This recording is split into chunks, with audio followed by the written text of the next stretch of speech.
This video contains subject matter that may be offensive and disturbing to some people. If you are the type to require a warning throughout a video or show, let this message serve as your warning. This channel discusses the harsh reality of true crime. If this warning is not sufficient for you, consider a different genre and unsubscribe from my channel immediately.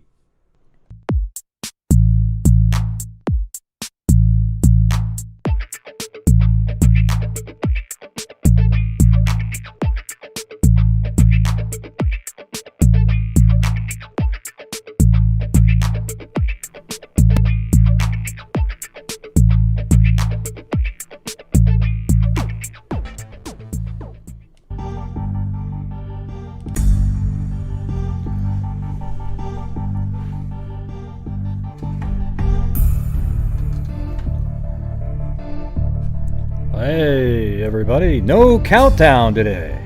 Screw it. You guys have all said hello, right? Thank God. Hey, thanks for becoming a member, Bree. Thank you.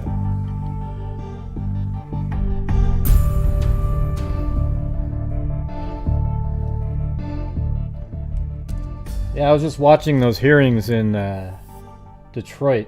Oh my God! I mean, what an absolute travesty.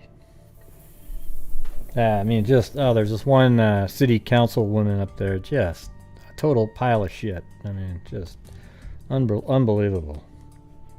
But man, there was a couple of stories in there that just makes you go, wow. So I don't know if any of you guys were watching it, but I thought it was pretty crazy.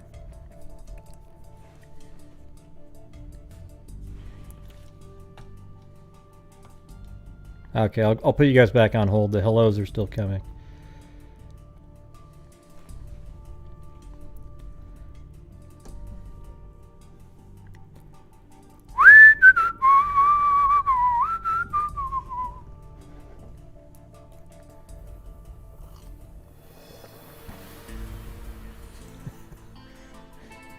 God, it just never ends, man. Never ends. Hey, thanks, Brian.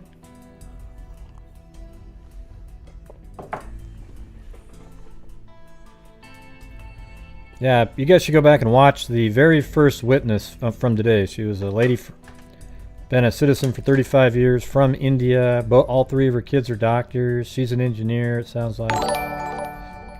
And man, it was actually frightening to hear her account of what was going on, and I think it was pretty rampant. You know where I think a lot of the problems could be in the election are with the what do you call it, when they make a duplicate. Let's say there's a coffee stained on a ballot, right? Well, then you have to take another ballot and then fill it out exactly the same way as the person so that it'll go through the machine. And you're supposed to have a Democrat and a Republican, sadly, because we have such an unethical society, observing it. But that wasn't the case. So you could literally fill it out and then click the other vote. And that would explain a lot of the stuff. Like, they copied everything except the president part. And that's why you've got these down ballots. We're all doing better. I don't know. It's pretty strange stuff. I just, I don't know. I don't have any, the smoking gun stuff, except human beings that are filling out affidavits. They are witnesses. They were there. And that was the first time I actually heard somebody that was actually sitting there and explained how, you just got to go listen to it. It's pretty crazy. So anyways, that's what I've been doing while getting all this stuff together for a show. And at the last minute, Ada posted another cold case thing. So I thought, well, let me see if I can get some stuff for that one too. So that's why the title and description changed in there.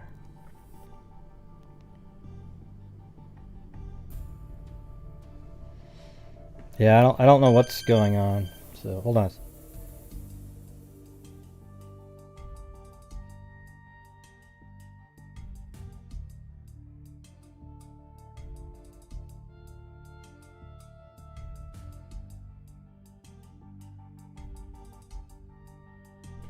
Oh yeah, here. Let me just tell you a quick story. You know, it might be one of those TMI stories, though, right? But it was funny enough and self-deprecating enough that I have to say it. Okay, you know, sometimes when you use the bathroom, you've got the spray to freshen up the room, you know? So, okay, all right, I went to the bathroom, and I reached over, and I sprayed the room, but it was actually shaving cream. It went, whoosh. It just shot out and hit the walls, okay? It was so freaking stupid. It was like, you know, all up and down the walls, and I had to go, oh, crap. I get it, crap, but yeah. It was kind of dark. It was late at night, and I went, oh, yeah. And then I realized, oh, my God. And it wasn't the foamy one. It was, you know, the one that has a little narrow, you know, thing, and you kind of rub it to make it, that's what it was. Yeah, so anyways, I just needed to share that little bit of information with you guys. I didn't have to, but, you know.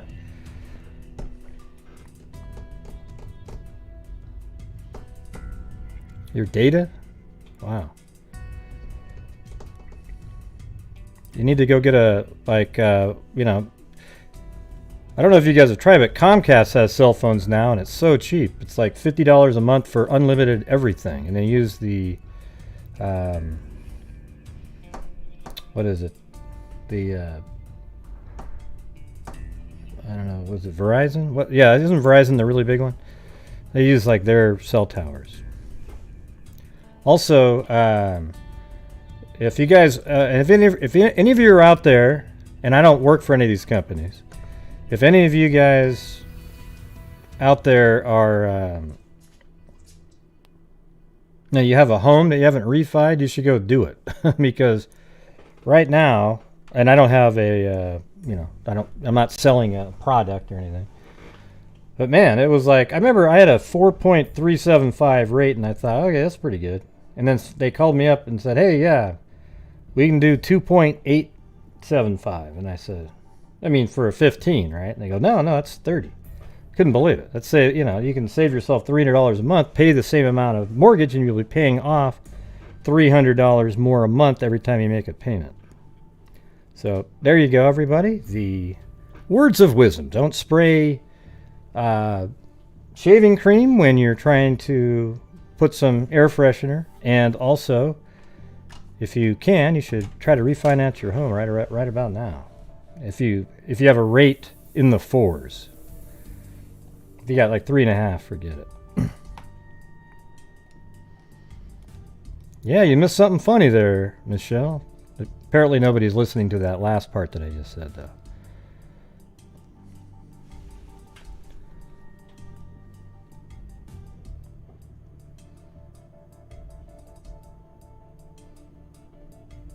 Yeah, they don't do zero. Oh, you mean you paid it off? Well, that's good. Yeah, that had nothing to do with what we were talking about.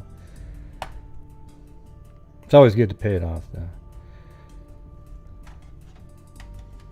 Yeah. Well, if you don't have a mortgage, you don't need to type it in that you don't have a mortgage. That's not related to you. It's crazy.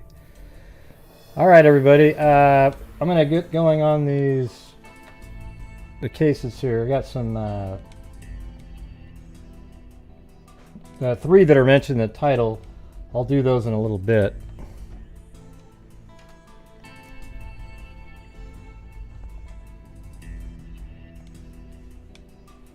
Yeah, so here's the one we were talking about last night.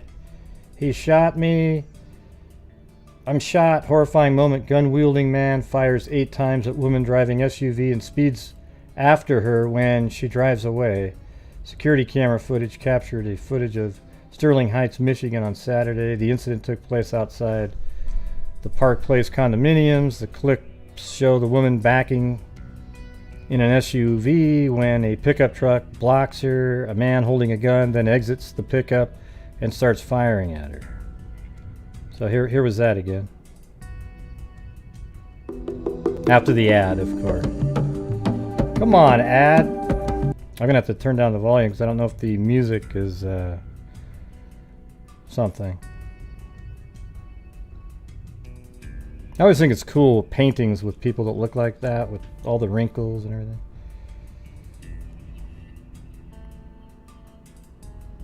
Hey, it's fine. What do you want to do, bitch? So that pickup truck right there. Oh, that's a lot more. Does she know that's him? I don't think she knows that's him over there. Here, let me go back a little bit. What do you want to do, bitch? It's one, don't leave. Wait. What do you want to do, bitch? It's one, don't leave. If you want it, don't leave. It's almost like she knows he's there or something. I don't know.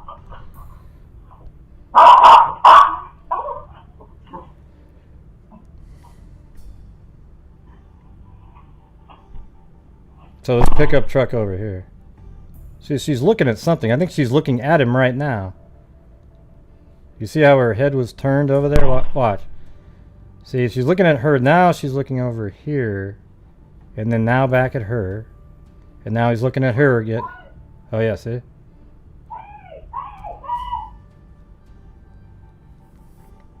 So they knew he was there.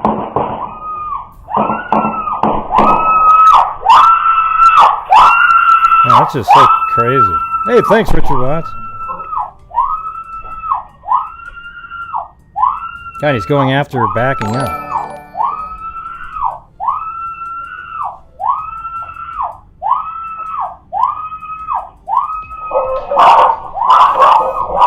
Oh, whoa, she drove back home. Look at it. I didn't even know that. Oh, wow. Oh, shit. Oh, he just got the hell out of there. Holy crap, man. I didn't see this part.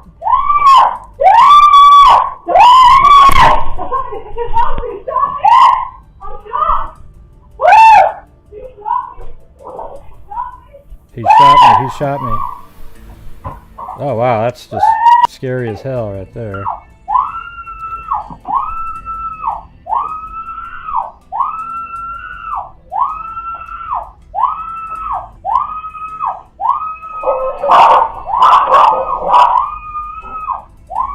God, that lady's just young.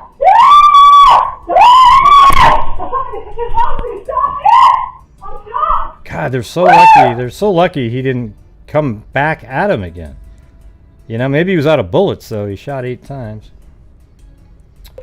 But, wow, that's crazy crap right there. Sounds like she's going to be okay.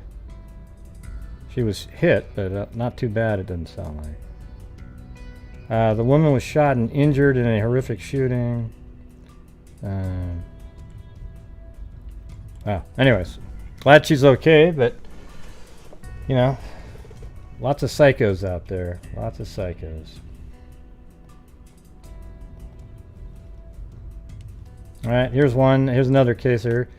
Just in, a man arrested for 30-year-old rape cold cases. So, boom, DNA, huh? All right. So we've got a Virginia man has been arrested for a series of rape cases in Arlington that date back to 1991. Arlington County Police say Michael F. Thompson, who is now 63 and a resident of Virginia's Northern Neck region, used a gun to rape at least 2 women near the East Falls Church metro station. He was linked to the cases after a re-examination of evidence, including DNA evidence, that ACPD cold case unit initiated in 2017. Thompson was identified as the suspect due to forensic evidence combined with thorough investigative efforts and was arrested at his home on Tuesday morning, according to police. ACPD is now asking, I think this is in Arlington, is now asking anyone with additional information about the nearly 30-year-old cases to step forward. Now it says, between January and December 1991, Arlington County Police investigated multiple reports of rapes and attempted rapes involving female victims walking from the East Falls Church metro station. In each reported incident, the victims were approached by an unknown male who displayed a firearm. 3 cases were linked by DNA evidence, with a 4th case being investigated as part of the series due to similarities.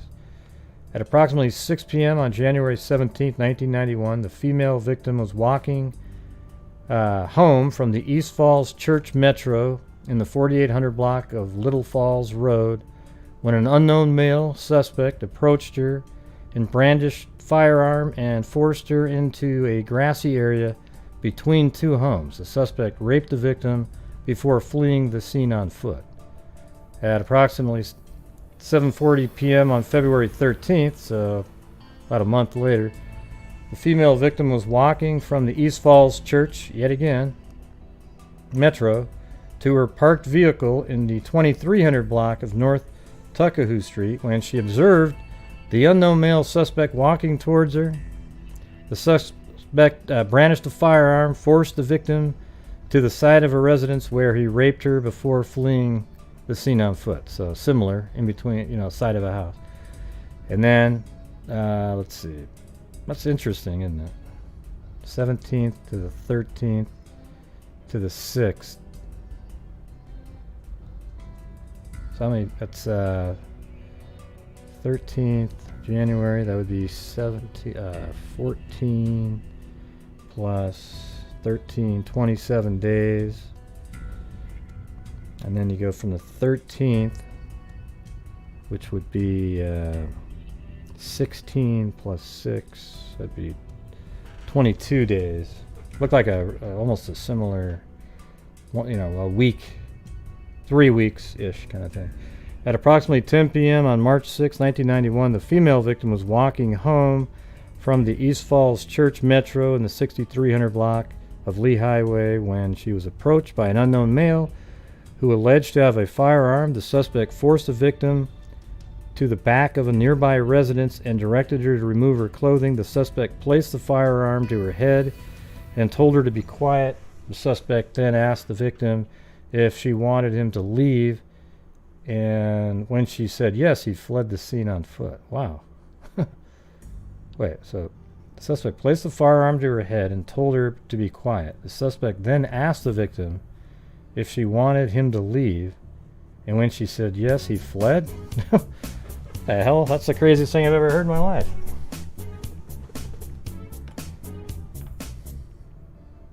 And maybe the other one said no because they were too scared to piss him off. Shit, I don't know. That's just weird. At approximately 7:08 p.m. on December 2nd, 1991, the female victim was walking from the East Falls Church Metro, again, all 4 of these from the same place, to her parked vehicle in the 6100 block of North 22nd Street when she was approached by an unknown male suspect brandishing a firearm. When the victim screamed, the suspect ran away and fled from the scene in a vehicle. Hey, thanks, Amy Higg. Thank you. Yep, starting a new month.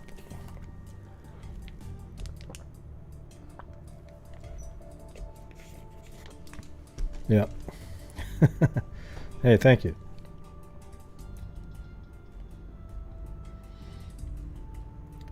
When the victim screamed, the suspect ran away and fled from the scene in a vehicle. As the suspect was fleeing, he dropped the baseball hat he was wearing. DNA from the baseball hat was later linked to DNA recovered in the January 17th and February 13th incident. That's interesting. That's awesome. And there he is. He kind of looks familiar-ish, doesn't he? He looks like either that or he just has the generic look of one of these, monstrous serial rapists. And by the way, I was supposed to talk to Amy, A-M-E, the mother of, the mother of Amy, the girl that we were talking to, but she never answered her phone. But I was messaging with her last night, so. He just looks so familiar, doesn't he? I'm talking about the case where she was 5 months pregnant. She went to the gas station at 1 a.m, and then they found her stabbed to death the next day. So hopefully I'll get a hold of her maybe tomorrow or something. But no, he doesn't look like the bridge guy at all. Oh, come on. Everybody looks like the bridge guy. Hell, look at me, everybody. Look at this. I got the goatee here. I've talked about the case. I seem unusually interested in the Delphi case, right? I mean, it's a little weird. Hey, good point, Gray. Yeah, I could tell with your last sentence. The part at the end that says, in your most sarcastic voice. But it gave me a chance to goof around for a minute.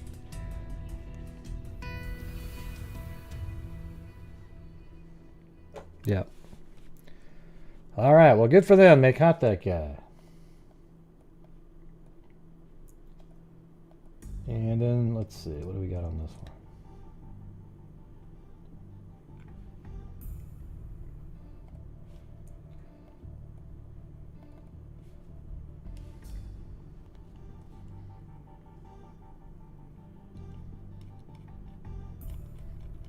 Well, you know what? I'm going to put some of these out late at the end, I think. Let me, I'm going to go over the cases that I have, and then if there's time, there should be time. Might not be one of the longest shows ever, but... All right, so we're going to start off with the 1974 case of Edward Nichols.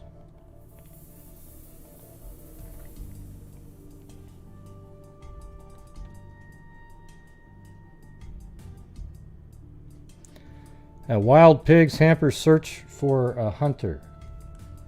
All right. So he went missing back on December 3rd, 1974. This is December 5th article. Kentucky game officials were in a quandary today over what to do about a herd of wild pigs. Hey, all right. Thanks, Vanessa.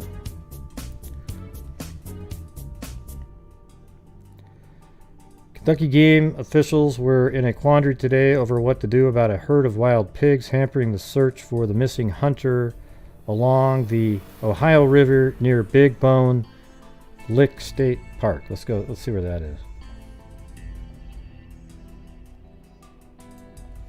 Gotta turn down my music a little bit.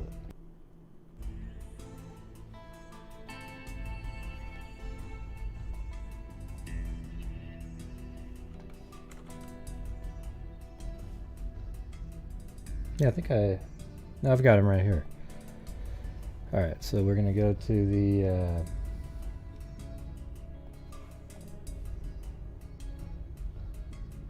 Big Bone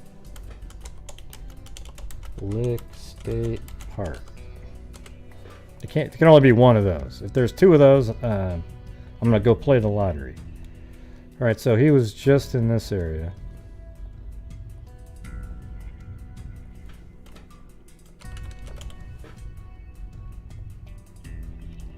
Huh.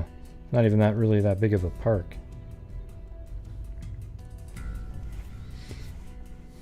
All right, so Boone County Police Lieutenant Donald Stamper said the search for Edward Nichols, 21, a Florence, Kentucky house painter, missing since Tuesday, would resume at daylight today.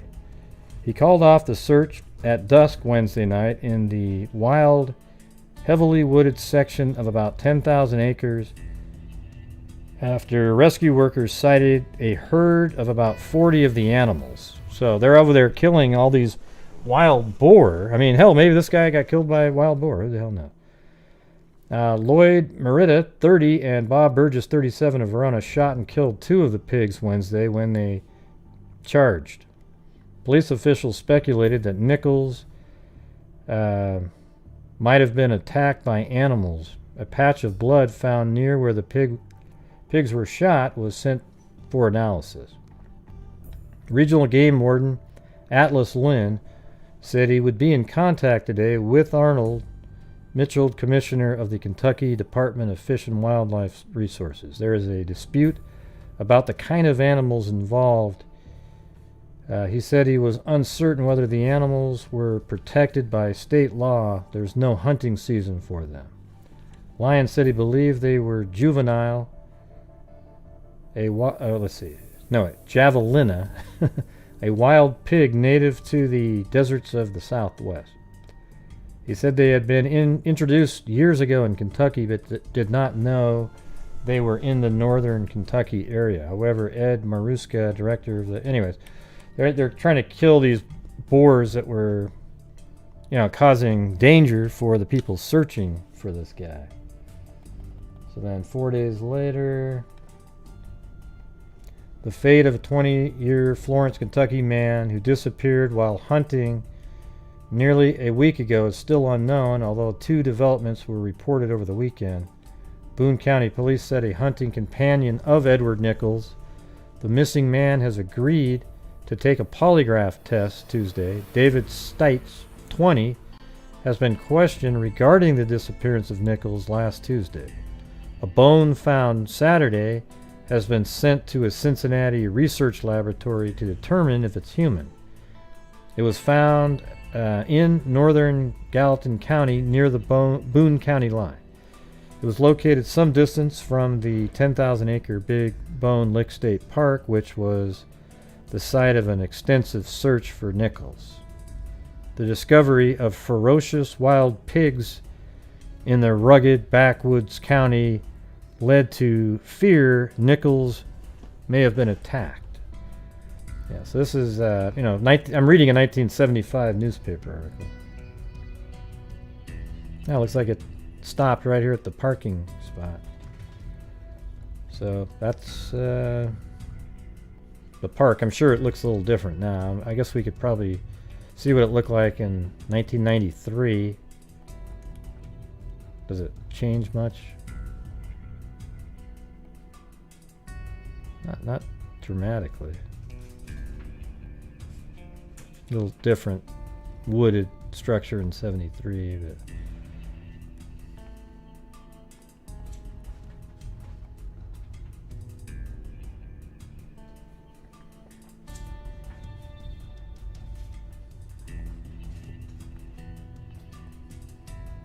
okay, so ferocious pigs, and now we're moving on to December. 3 days after that, hunter believed evading. So now this is kind of weird, Boone County police have indicated they believe a hunter missing for a week in a 10,000-acre wooded area does not want to be found. How do you determine that? Lieutenant Donald Stampert, called off the search again Tuesday, saying that he was certain that Edward Nichols, 21, of Florence, saw searchers and could have contacted them if he wanted to. Right? This guy's a psychic cop. It's amazing. The search was canceled last Thursday but resumed Monday. Now it sort of sounds like that other case. What's the one where it's... you got the 911 call. Please hurry. Remember that one? Can I name that tune in one word? Or 2 words?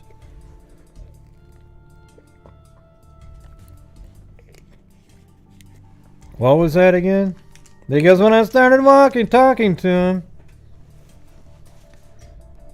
Yeah, Brandon Lawson. So there you go. You got the wild boars. Yeah, Lori Fisher got it. You've got the wild boars, right?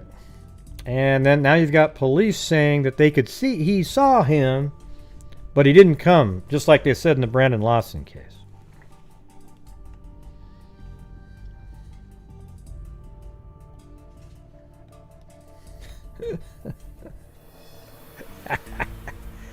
Oh, shit.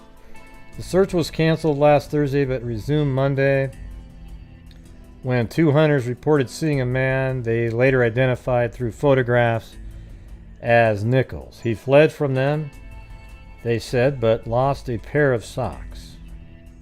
Let's see. The search was canceled last Thursday but resumed Monday when 2 hunters reported seeing a man they later identified through photographs as Nichols. He fled from them, they said, but lost a pair of socks.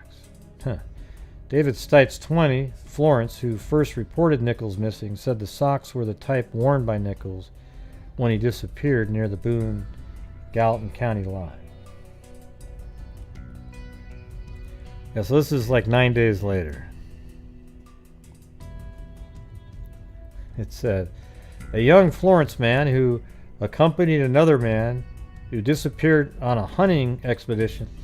So this one's kind of weird here. Watch this one. A young Florence man who accompanied another man who disappeared on a hunting expedition. So now they're talking about Edward here. In Boone County, December 3rd, was fined Thursday for deer poaching. So they were poaching deer at the time. David Stites, 20, was fined $100 and costs in Boone County Court. Game warden Atlas Lynn said he also filed poaching charges against Edward Nichols, 21, who has not been found. So why did he... Game warden Atlas Lynn said he also filed poaching charges against Edward. Why? So this is... Oh, this is on the day they went missing. So it says right here, a hunting... Wait, no. David Stites, 20, was fined $100 on a hunting expedition in Boone County, December 3rd, was fined Thursday. Okay, well that's way after. This paper is Saturday, so they're talking about the 19th. So why would you give a ticket to...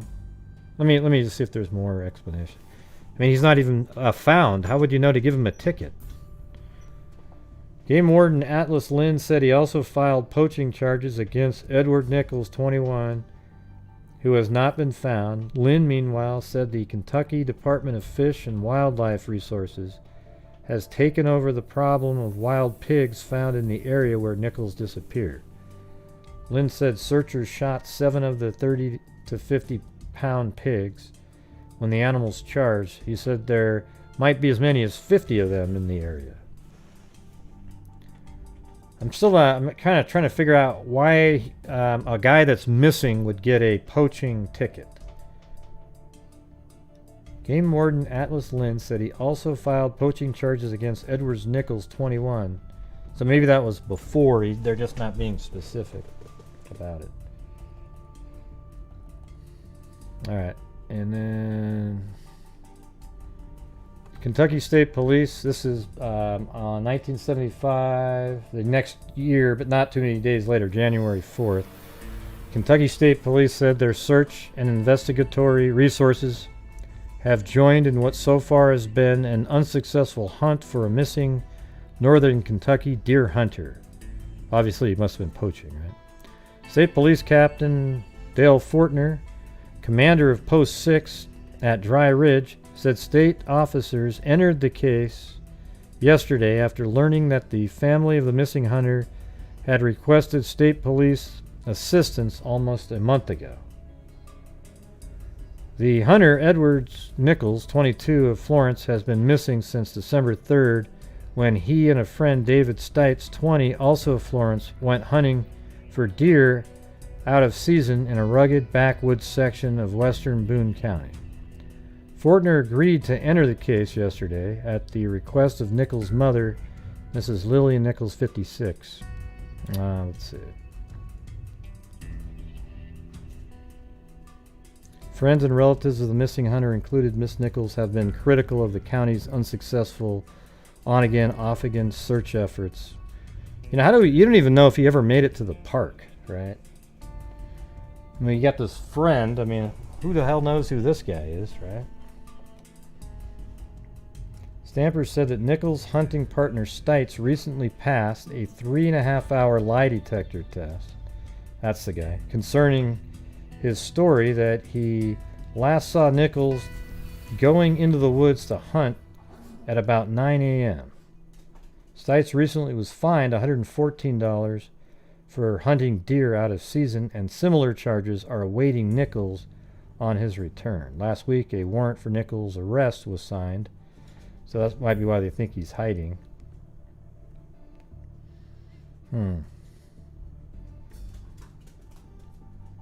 So that many. Okay, so let me. Okay, so there's an article that came out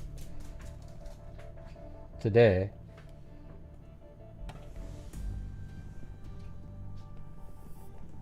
All right, hold on. Let's play this one. And good evening, everyone. I'm Rob Williams. Trisha is off tonight. More than 45 years after this Boone County man vanished, detectives are calling it murder. And they're now following new leads that could crack the case wide open. Jessica Schmidt is live with this update that you will see only right here on Fox 19 Now. Well, Rob, tonight we know that Ed Nichols disappeared from northern Kentucky 46 years ago this week. And detectives do believe that he was killed, but to this day, we still don't know exactly what happened or where Ed Nichols is. But tonight, for the first time, investigators are telling me they believe they know who did it. For 46 long, painful years, those closest to Ed Nichols have wondered what happened to their brother, their son, their friend. And in our hearts, we know he's gone. But Now. Well, Rob, tonight we know that Ed Nichols disappeared from northern Kentucky 46 years ago this week. And detectives do believe that he was killed, but to this day, we still don't know exactly what happened or where Ed Nichols is. But tonight, for the first time, investigators are telling me they believe they know who did it. For 46 long, painful years, those closest to Ed Nichols have wondered what happened to their brother, their son, their friend. and in our hearts, we know he's gone. But there's that emptiness because of not knowing. The 22-year-old was last seen the morning of December 3rd, 1974, when he left his Florence home to go hunting with another man. The two stopped at a convenience store and then headed to a wooded area not far from Big Bone Lick State Park. And he never came back. Ed came from a large family and had 7 siblings who loved him and still miss Got a him nice to fro this there, day. doesn't he? He's just fun loving. I mean, he loved life. I can still see him, even now, I can still see him running around with that curly head of hair of his. Lots of theories developed over the years. Eventually, the missing person case turned into a murder investigation, mud, although Ed's body has never been found. Kind of devastating sometimes. It's very hard to think about it and relive the whole thing, the whole situation. More than 4 decades later, Boone County Detective Coy Cox says he and his partner are digging into some new leads. In the coming weeks, they'll be interviewing more people and searching yet again for Ed's remains. Probably in about a 8-mile radius. We've searched a lot. That still gives me that hope. Detective Cox says they've looked into possible connections to local farms, including one where Ed partied with friends in the 70s. They're also investigating a confession letter from an inmate. We believe that that is a very valid piece of evidence that we just aren't finished vetting yet. One possible motive, Cox says, nice is hat. a love triangle. Some people have said, maybe this was a angry lover type situation. We've looked at a few of those scenarios. We have worked on those and continue to work on one of those. The case is not closed yet, but investigators believe answers could be coming. We believe we know who killed him. For 2 of Ed's How they sisters, do. Janice and Peggy, it's no longer about an arrest. It's only about answers. All they want now is for Ed to come home. What we really want is our brother, one way or the other. So they know who did it, but they just can't prove We really- it. How many times have we heard that one? Jeez. Now, Ed's sisters said that they actually believe Ed was set up and killed on the day he disappeared. As for the man that Ed went hunting with that day back in the 70s, detectives say they have questioned that man multiple times, but he has not been very cooperative when it comes to the investigation. Tonight, there is a Facebook page put together by family that focuses on Ed's case. We also know that a podcast has put together an episode featuring the case as well. We'll put some more information about that on our website and our news app. Reporting live tonight, I'm Jessica Schmidt, Fox 19 Now. A podcast. Awesome. Huh. Well, I hope they get answers for that one. It just they sound like they know who it is. They just need to prove it.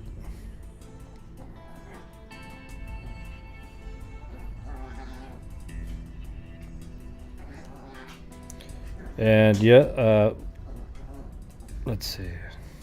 What are we doing? Oh yeah, I'm gonna move on to this next one.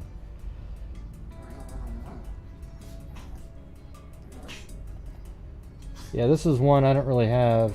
There's hardly anything in the newspaper about it, but I found something that said Karen A. Mason from New York, 1988, and a woman is burned to death by lamp.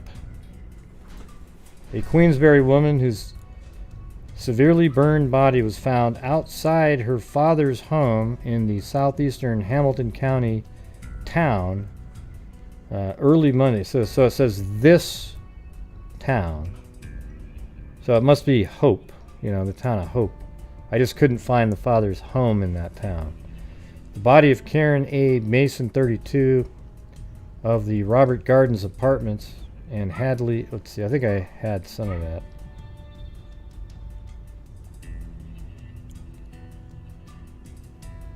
Yeah.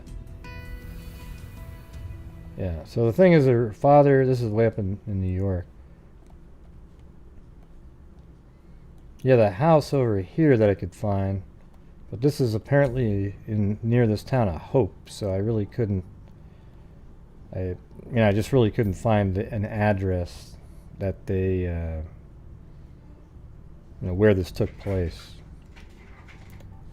I looked for a long time. Too long for a case that doesn't have a ton of information.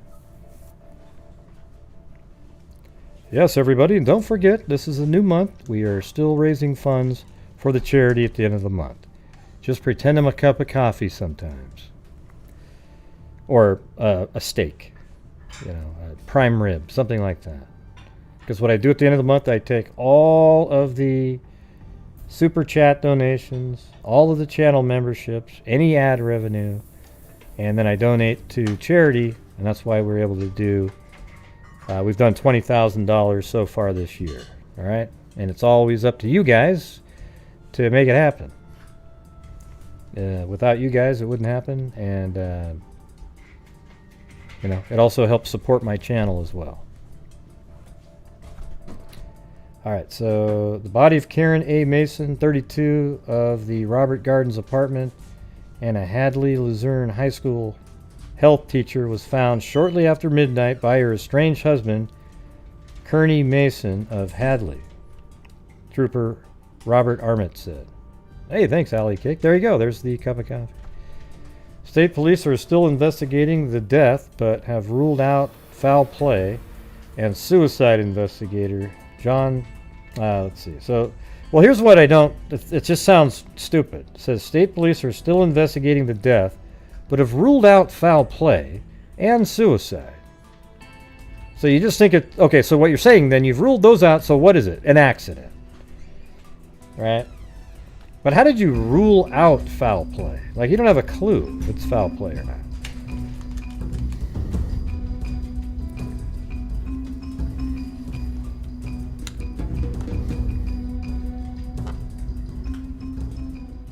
Thanks, Linda Howe, as in Linda Molden Howe of the Cattle Mutilations and Crop Circles. Well, that's one of the things they want to know, the answer to the question. I mean, a hurricane lamp is supposed to completely alien, flying saucer, survive all kinds of crap, right? It's a hurricane lamp. State police are still investigating the death, but have ruled out foul play and suicide. So why are you investigating it then? It was an accident. The investigation remains open because troopers don't know as yet what caused the lantern to explode and burst into flames, but you've ruled out any foul play at this point, right? Flames inside Mrs. Mason's 1988 Oldsmobile. So they don't know what made it explode. The explosion occurred as the car sat in the driveway of her father's,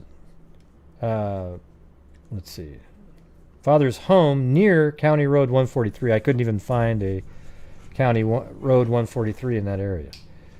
We still don't know what substance was in the lamp that caused it to explode, the investigator said Tuesday night. That's the only unanswered question. Troopers are very close to closing the investigation, he said. A sample of the liquid in the lamp has been sent to a laboratory for analysis. The investigator said, he said troopers hoped to learn the identity of the substance within a couple of weeks.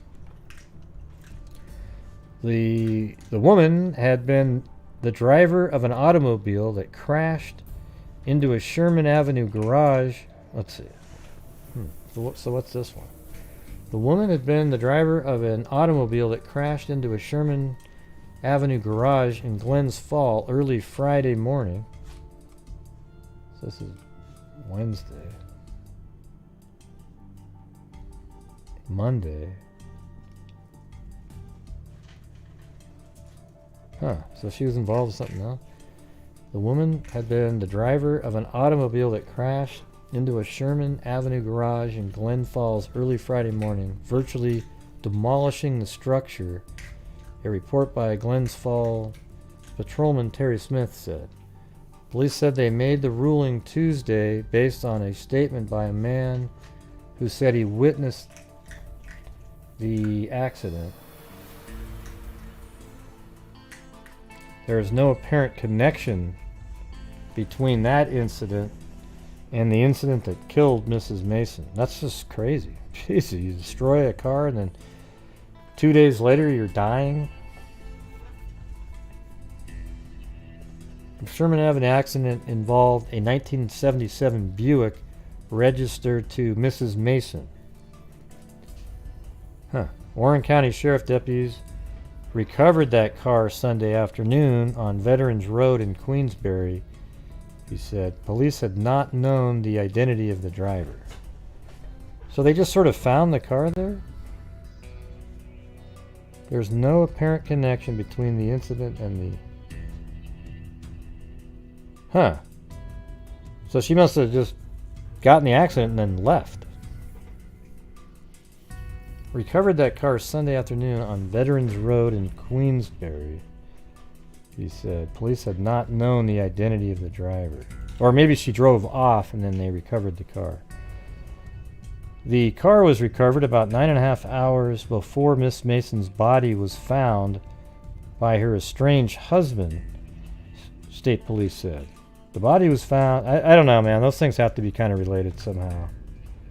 I mean, what are the odds of that? That they're finding this other car of the same person who 9 hours later dies in a car with having a lantern explode. Yeah, and anytime you hear estranged husband, you immediately... I mean, how come he found her? The car was recovered about 9.5 hours before Miss Mason's body was found by her estranged husband, state police said. The body was found outside the home of William H. Rue, who troopers said is Mrs. Mason's father. There apparently were no witnesses to the car fire. Mrs. Mason's car, parked a short distance from where the body was found, had sustained fire damage to its interior, state police said. Neighbors who saw the car Monday said the back window was blown out and the interior was scorched.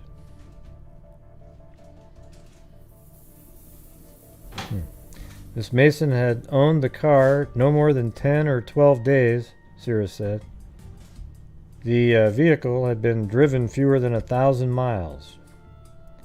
An autopsy on Mrs. Mason's body was performed at the Albany Medical Center on Monday, and the order of Hamilton County Coroner Robert Baum, troopers said. Based on the autopsy, Baum ruled that burns had caused Miss Mason's death. So she died from the burns. Oh, man. State police said they ruled out foul play based on interviews of a wide range of Miss Mason's family, friends, and associates. They would not comment on why Miss Mason had been at her father's home or how long she had been there. A neighbor said that the woman's father had been out of town since the fall. Neighbors said the woman had been staying at the home but hadn't been there more than a couple of days. Troopers also would not comment on how Kearney Mason came to find the body. That's the ex-husband. Yeah. How would that have happened? Neighbors said they had heard that the pair had been planning to get divorced and said Mr. Mason had not been staying at the home. Early on Friday, Mrs. Mason's 1977 Buick crashed through the garage of a home. Let's see where that is. 22 Sherman. Is that in Glens Falls?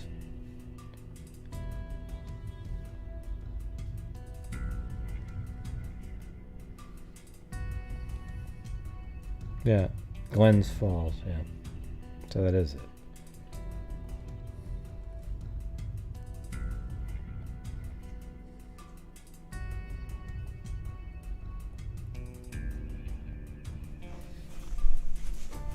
So she went crashing through that garage. I'm sure that's the same house. It's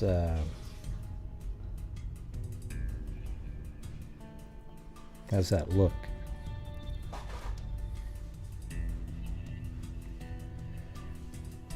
Huh. So let's see. Early on Friday, Mrs. Mason's 1977 Buick crashed through the garage of a home at 22 Sherman Avenue. Passers-by helped extricate the car from the garage, but police did not investigate until homeowners Edmund Sipowicz discovered the damage.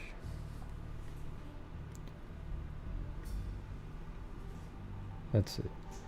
Warren County Sheriff deputies recovered the car Sunday afternoon, Veterans Road in Queensbury. Recovered that car Sunday afternoon on Veterans Road. Let's see where that is.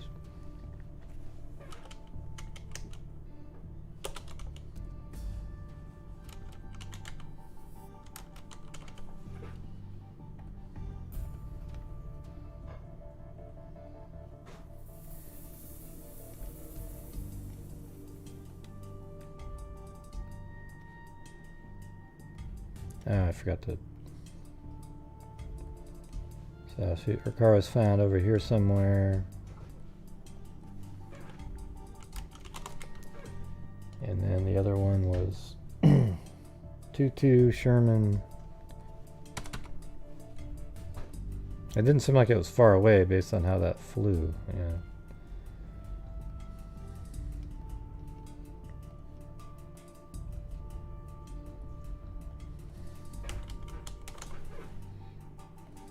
There you go. So somehow the car was found. That road even could go over here, I guess.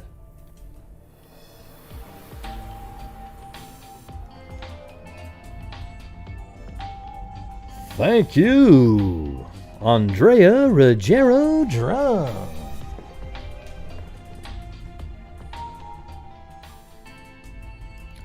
So there you go.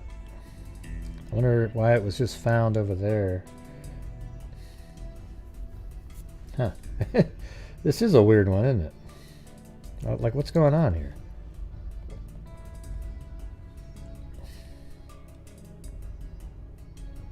Yeah, this is just the obituary here. He was a member of the Coast Guard Auxiliary. Hey, look at that. Flotilla. Hey! All right.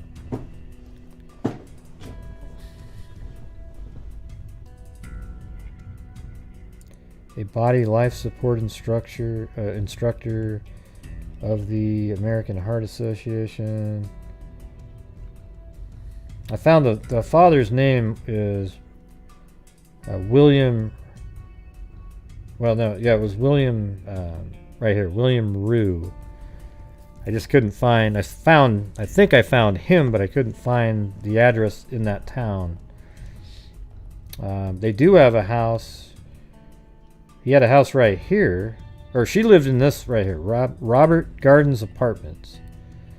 And for some reason, her car's bashing through a garage. I mean, can anybody explain that? How in the hell did her car go into that garage there? That'd be tough. It's not like it's off a street where you'd have to literally turn to hit that garage.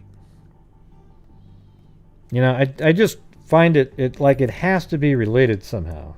Don't you think? I mean, it doesn't have to be, but how could it not be? I don't believe in weird coincidences like that. So anyway, this is a new article that came out. The 1988 death of a Glens. Now state police are hoping the public can help them solve a cold case investigation. The 1988 death of a Glens Falls woman in Hamilton County.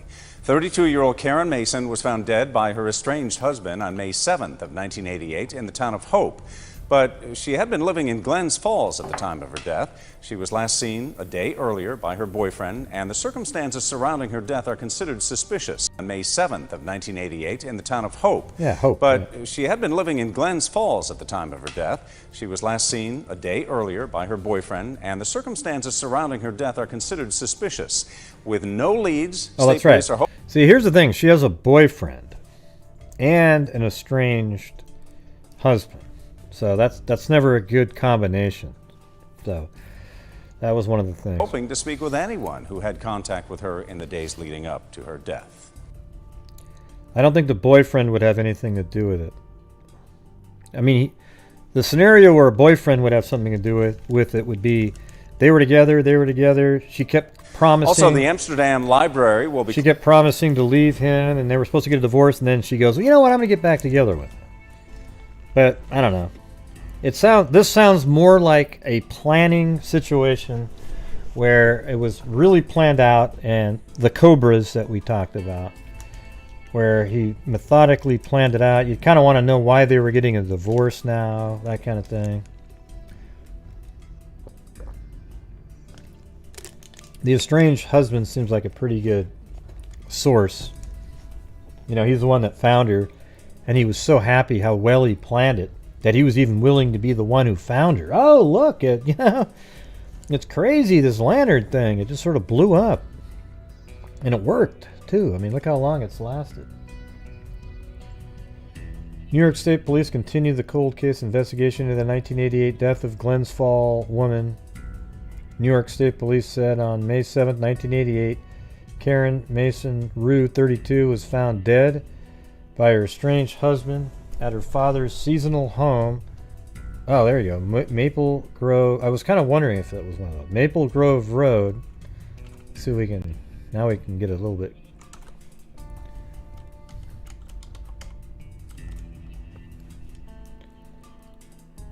Closer. I had a pin in the town. Yeah, up there though, because that's actually the town. But it sounds like he lived on.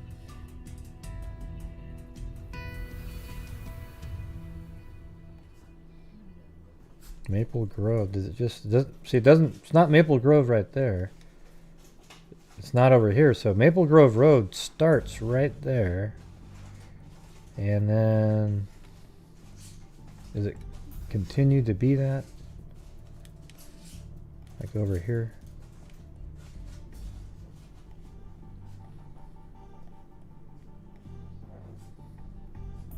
I hate when it doesn't keep naming it. Like, it says 143.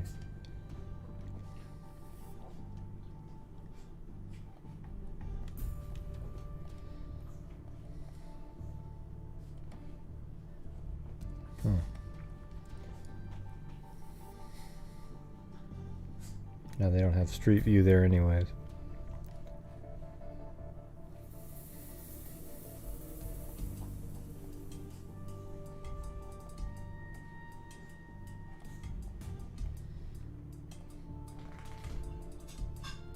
So we'll just put that there, make it a little closer, I guess. You know, they said the car was in, that the house was in this county, though. I think. Let me go back to that first article.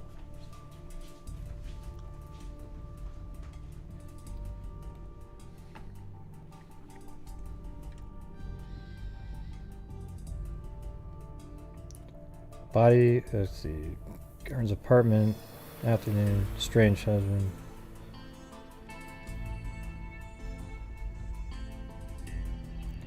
Outside her father's home in southeastern Hamilton County. Alright, so that means this is Hamilton County, so that means it can't be where I have it here.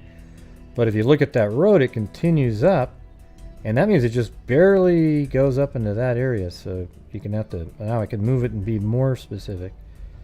Because now the green line is the county right there.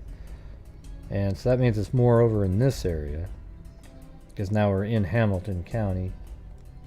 So that really does narrow it down. It can only be, and there, that's still Maple Grove Road. Let's see if this is we can really narrow this down if this isn't Maple Grove Road here anymore.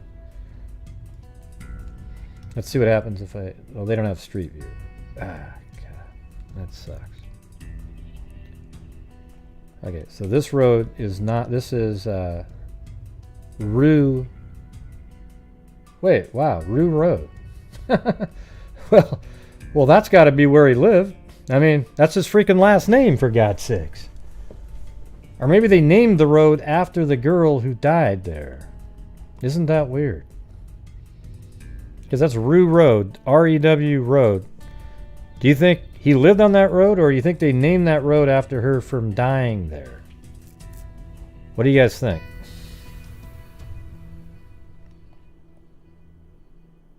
God, that's absolutely crazy. Yeah, they named it after her, yeah.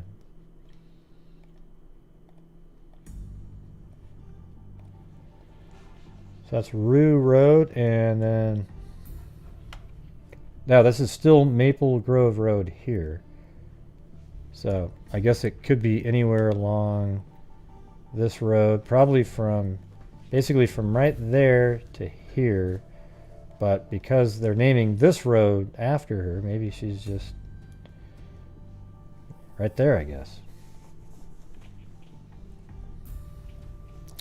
Anyways, interesting stuff. You know, but that's how you can kind of narrow stuff down if you really pay attention to what they're saying in the articles.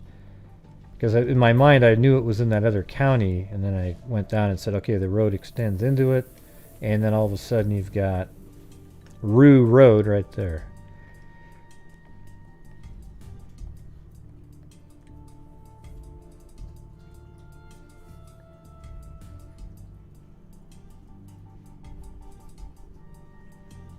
I'm trying to figure out what that has to do with anything, Gene. Hey, there's an Anderson Road in Dilley, everybody. All right. Excellent. There's also a Johnson Road in North Tillamook.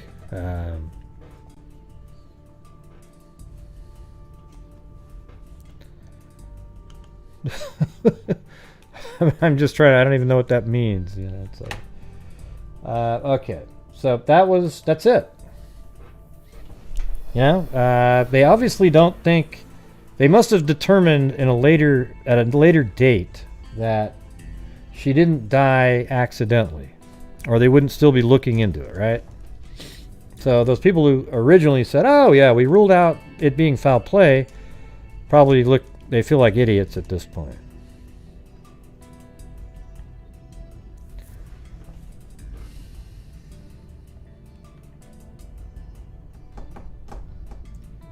Okay, so this is one that came across right before the show here. This is Deborah Tomlinson. So we'll go over this one.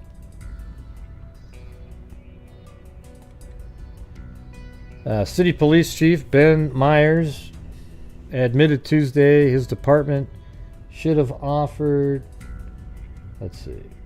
Let me open this other one first. I think it's this one. Okay, Miss Deborah... These are the same date, these articles, though. Miss Deborah Kathleen Tomlinson, 19, victim of a murder, December 27th, in her apartment at... Now we can put that in. And this is in Colorado Junction, maybe Grand Junction. 1029 Belford. Yeah, there goes my stomach again.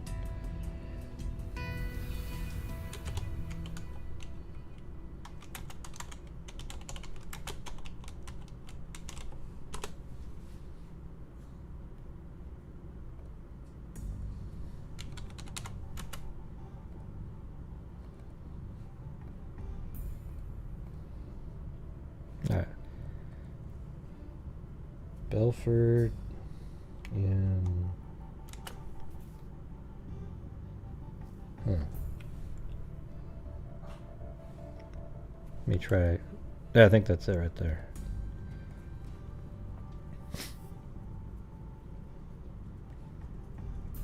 Yep, and it's apartments. Looks like, anyways.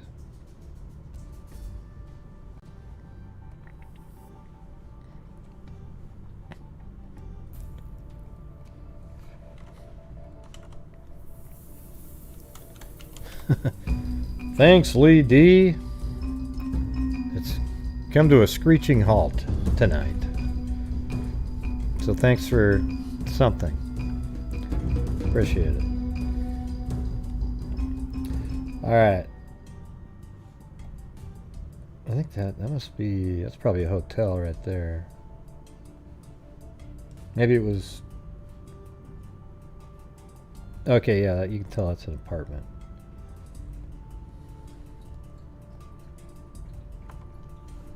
So she lived in those apartments. Was a recreational management major at Mesa College. A sophomore, she represented her class at the Student Body Association and was a co-editor and sports editor of the Criterion, the student newspaper. A graduate of Fruita Monument High School with the class of 74, she had twice toured Europe and Russia with the American Leadership Study Group. So it sounds like she was going to be somebody who kicked ass. The American Leadership Study Group. She was an 8-year participant in 4-H work, interested in horses, travel, gardening, poetry. You know, she seems like one of those people that was, you know, destined for great things. Miss Tomlinson was the daughter of Mr. and Mrs. Jimmy Tomlinson of 1641 Road 8, Mac. Additional survivors are a brother, Jimmy Jr., and a sister, Mickey, both at home. Grandparents, Mr. and Mrs. Ed Hughes and Dean Fugate. All right, so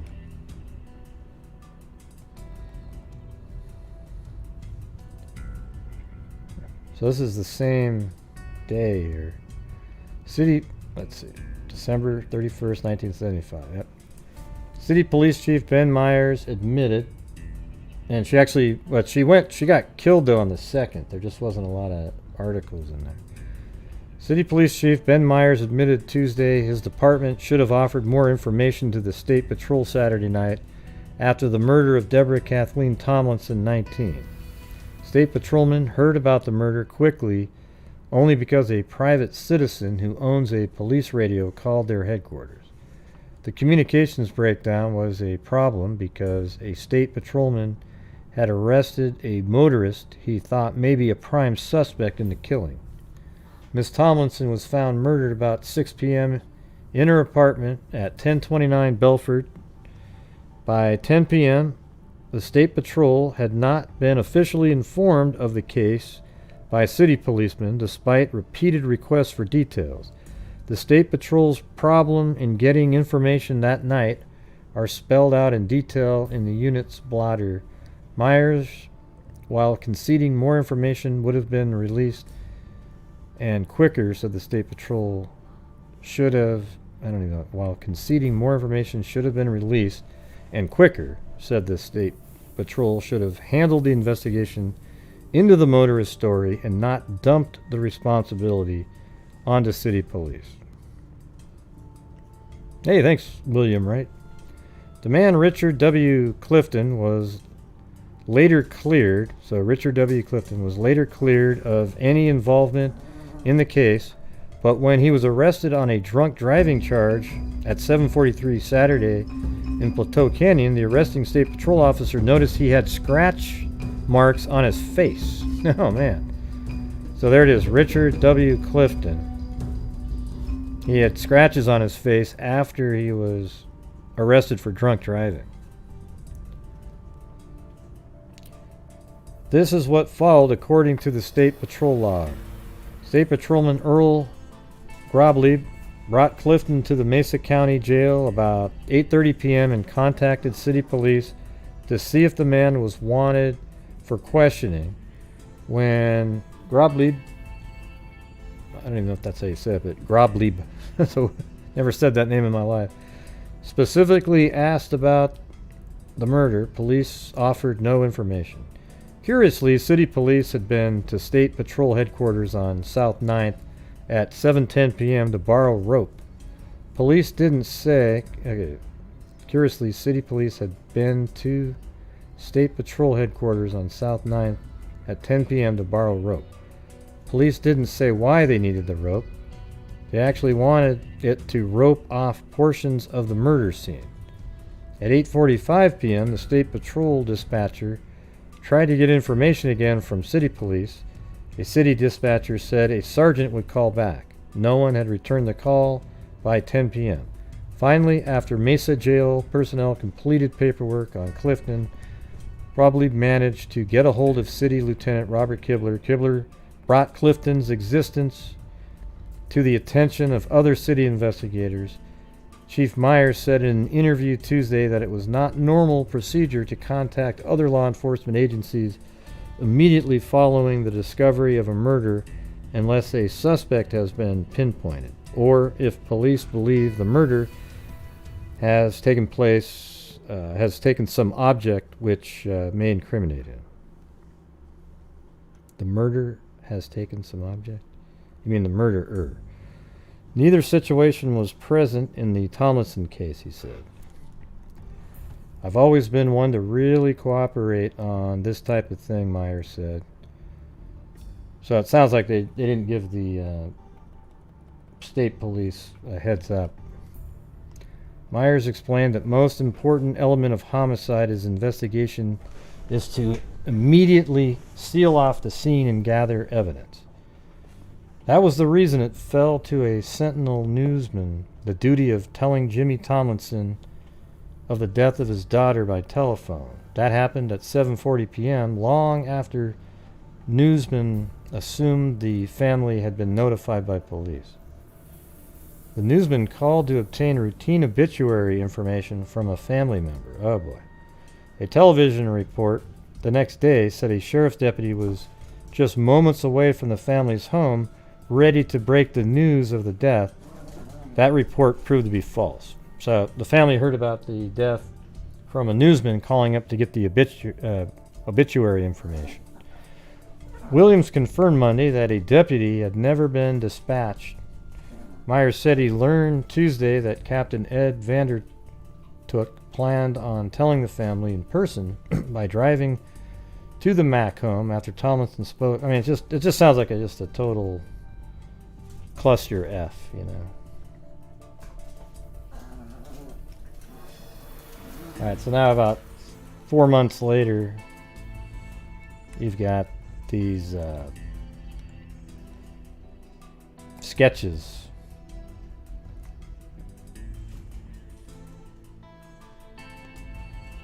Police officials released composites today of 2 possible witnesses to separate homicides in Grand Junction last year. Each individual is sought for questioning by detectives, one in connection with the murder of Linda Benson, 24, and her daughter Kelly, 5, and the other in connection with the murder of Deborah Tomlinson. The men, as yet unidentified by authorities, may provide police with leads in the unsolved slaying. The drawings were done by an artist with the Colorado Bureau of Investigation based on the description provided by witnesses who saw an unfamiliar man leaving the vicinity of each homicide. Yeah, right. So he's probably the killer. You think he's going to come forward because you're saying, oh, we just want to talk to him because he might have seen something. The man is described as white male, about 25 to 27 years old, about 6 feet tall, 160 pounds. According to Vanderlook, the man was seen in the vicinity of the apartment building. So are they thinking it's the same person? Hypnosis was used here. The Benson murder, which occurred July 25th in an apartment at 1300 North 21st in investigations were less with less clues. Happening now, state Pretty police simple. are hoping the public can help them solve a cold case investigation, the 1988 death of a Glens Falls woman in Hamilton County. Yeah, I'm not sure where that was. I think it was that same article that we went over a minute ago.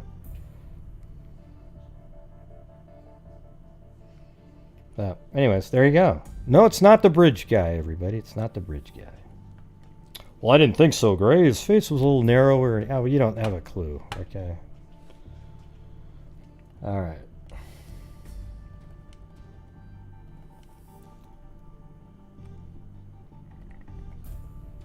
The Grand Junction Police Department disbanded a special murder investigation unit Friday for lack of any positive leads in 3 murders here last year.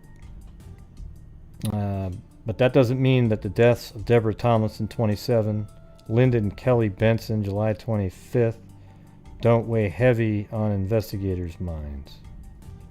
But a series of dead ends and a lack of positive leads forced a decision whether the unit should stay together.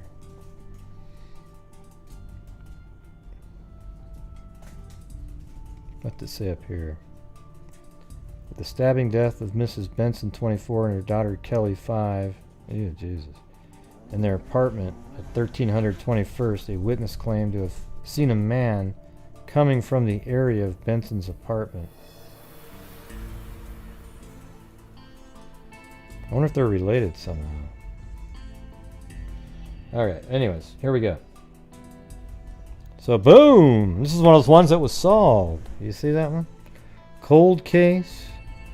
GJPD solves 45-year-old homicide case involving Deborah Tomlinson. This was actually on December 2nd, but I just... Ada gave me a link that her mom sent her. So I was like, oh yeah, we always like to have the solved ones every once in a while. After 45 years, a suspect has finally been named in the killing of 19-year-old Deborah Tomlinson.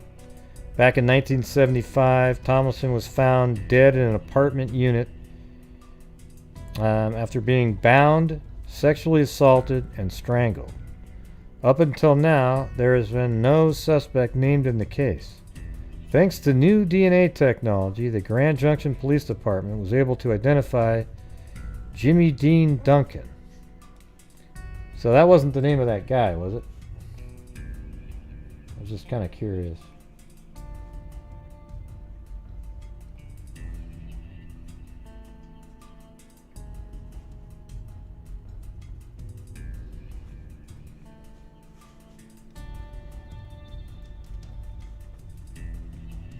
I can't remember what that guy, the man Richard, okay, it was Clifton. Richard W. Clifton they've got right there. So that's definitely not the guy that they were interested in. Thanks to new DNA technology, the Grand Junction Police Department was able to identify Jimmy Dean Duncan as the suspect in the case. At the time of Tomlinson's death, Duncan was 26. However, detectives learned through the investigation that he had passed away in 1987. Wow. The case was reopened by GJPD detectives in 2019, and just this year, they sought the services of Parabon Nanolabs, a DNA technology company in Virginia. Through evidence found in the newly opened investigation, Duncan came up as a possible suspect. Detectives then acquired a buccal swab from one of Duncan's known relatives and submitted the sample for comparison with the original DNA evidence. The Colorado Bureau of Investigation confirmed that the newly acquired DNA profile positively identified Duncan using the parameters set by Parabon. So boom, there you go, a solved case.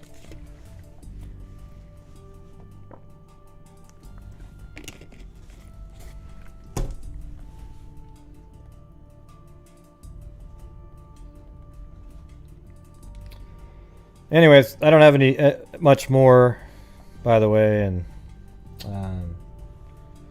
so I'll just make it a shorter night tonight. Yeah, DNA is a good thing. I got stuff I can go do. Hey, thanks, Layla, my Layla.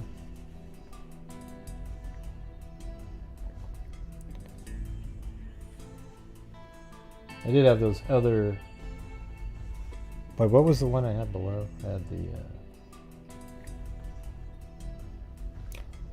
Layla, my Layla. Hey, Layla, my Layla. Yeah, you got to play that out loud. Your dog will probably start running over.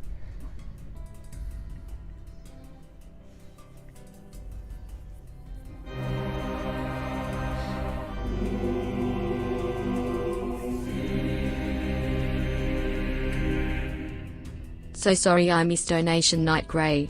Thanks for all your work. Yeah. Well, this is the one I forgot about, these two that I popped up earlier. Oh, she does? Okay. Man, I keep getting saved by a couple donations that make it where it's a reasonable, you know, because... Let's see. Yeah. Anyways, Tuesday marked the 80th day since Shane Michael Rohlman was last seen by his family. Recently, the FBI joined the effort to locate the California man. Rohlman, 31, according to video surveillance and bank records, shopped at... Here, maybe we can try to map this sucker out here.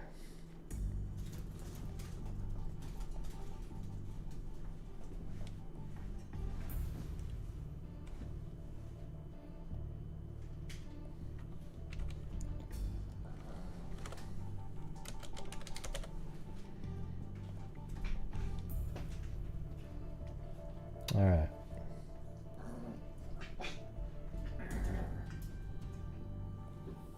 Uh-oh. There she goes again. Here, I gotta show you guys this. Wait, where's the...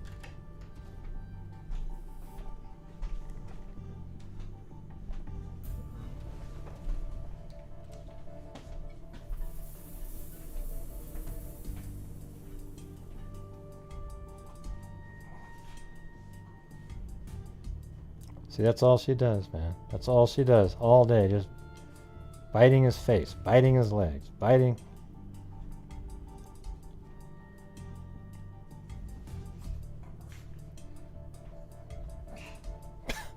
God, can you believe it? Oh my God.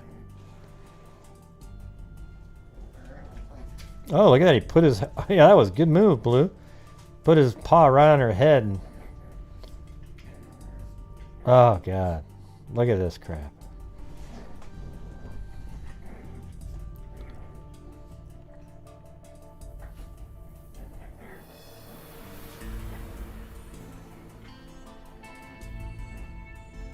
See that he put his... Now he's getting it figured out. I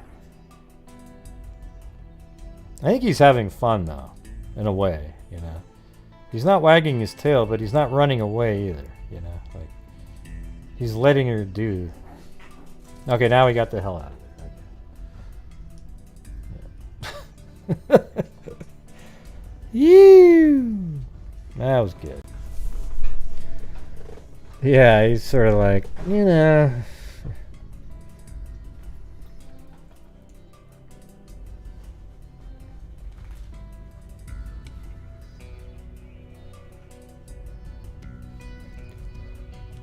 All right, let me just get in the right area here. West Covina, California.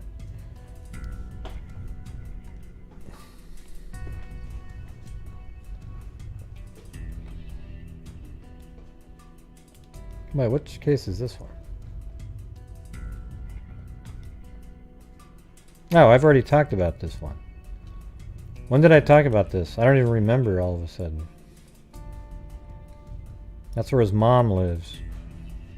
Shane Michael Rohlman, 31.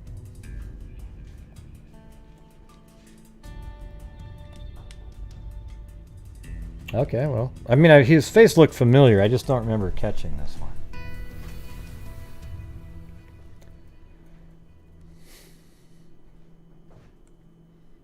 Yeah, there's something about Arizona was in there. Anyways, Tuesday marked the 80th day since Shane Michael Rohlman was last seen by his family. Recently, the FBI joined the effort to locate the California man. Rohlman, 31, according to video surveillance and bank record, shop at Bosch's Supermarket in Camp Verde. So let's do that one.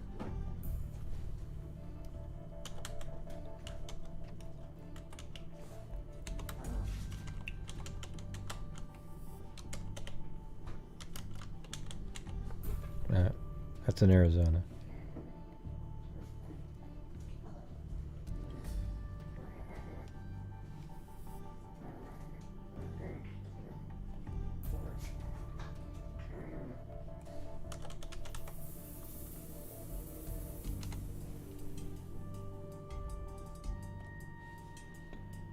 All right.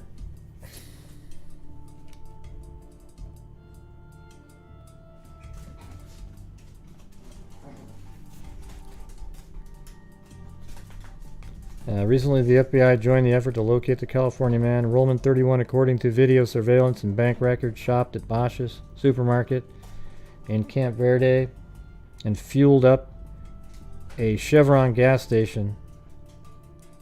You mean fueled up at a gas? God, it just, man. You'd think when people publish stuff, at least like the actual newspaper articles where writing is. Let's see. Chevron.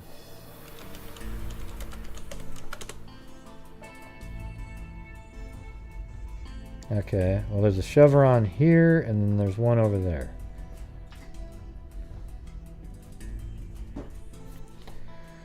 According to video surveillance and bank records, shopped at Bosch's Supermarket in Camp Verde and fueled up at a Chevron gas station.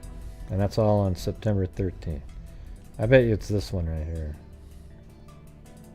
I'm just going to put it there. Chevron on, and that's 2020, 09, 23.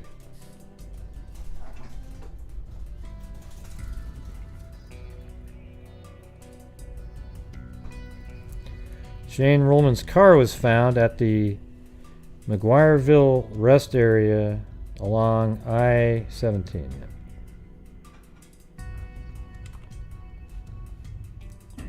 Okay, I think I have that. It's right there. So you know what? I'm going to change. Well, it could be this Chevron, but it could easily be this one because that's on the way there. So maybe I'll just put another one.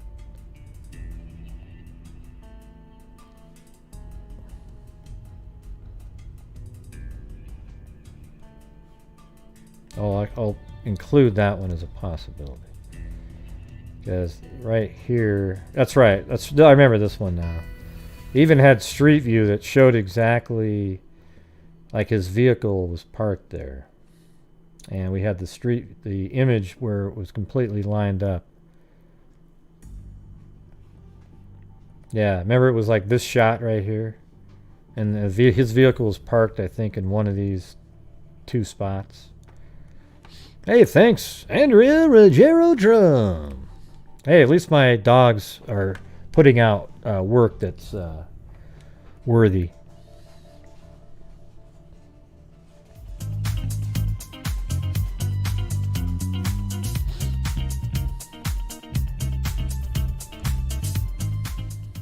For your freaky pups, heart. Yeah, so it's kind of weird. You know, one thing that's a little bit weird is well, here you go. I mean, he goes here, then he fills up the gas. Obviously, you know, that's what you do. But the drive to here isn't very far, so maybe he's like, oh yeah, now I've got to go to the bathroom. And then he pulls up here, but then he disappears from the rest area. Because if he was deciding to leave on purpose, why would he fill up a gas tank if he was going to get out of his car right there? Why waste the money there? Oh, to throw people off? Yeah.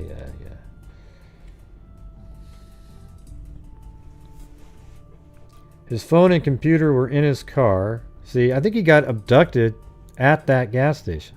And let's see, hold on. This was at Didn't they have a time of day up there?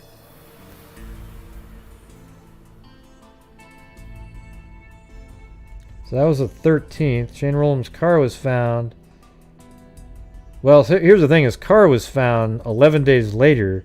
So we don't know if it was there the whole time or did he go somewhere and come back. So I guess that's what we don't know.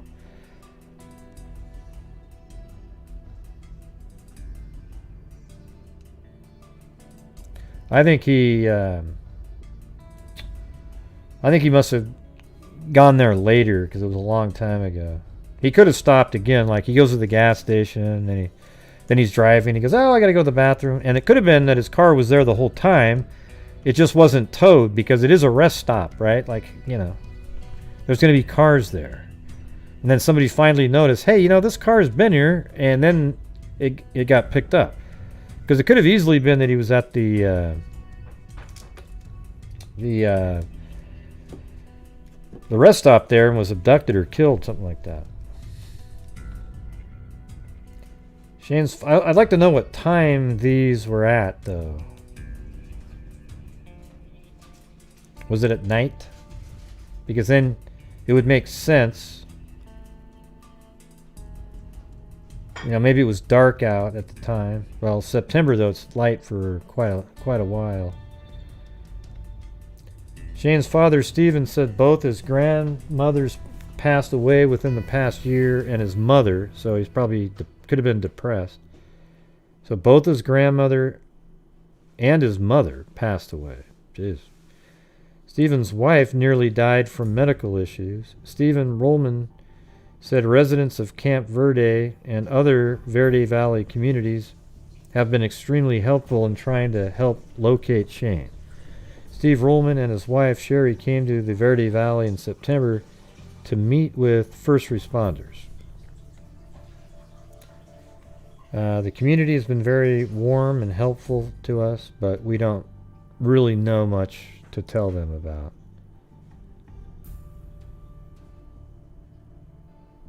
Wait, Stephen Rohlman thing, but we don't really know much to tell them about where they can help look for our son. Stephen Rohlman said his son was living in his grandmother's home. Shane had purchased a new refrigerator about 1 week before he disappeared. Well, that's weird too. So that's sort of a sign that he wasn't meaning to disappear. Things were starting to smooth out for him, Stephen Rohlman said. The day he left, we were over at his house he lives in, and he said he wanted to take a nap, but by 6 p.m., he and his car were gone. Well, that's suspicious now. Shane Rohlman didn't take a suitcase with him to Arizona, and didn't they find his phone and computer were in the car.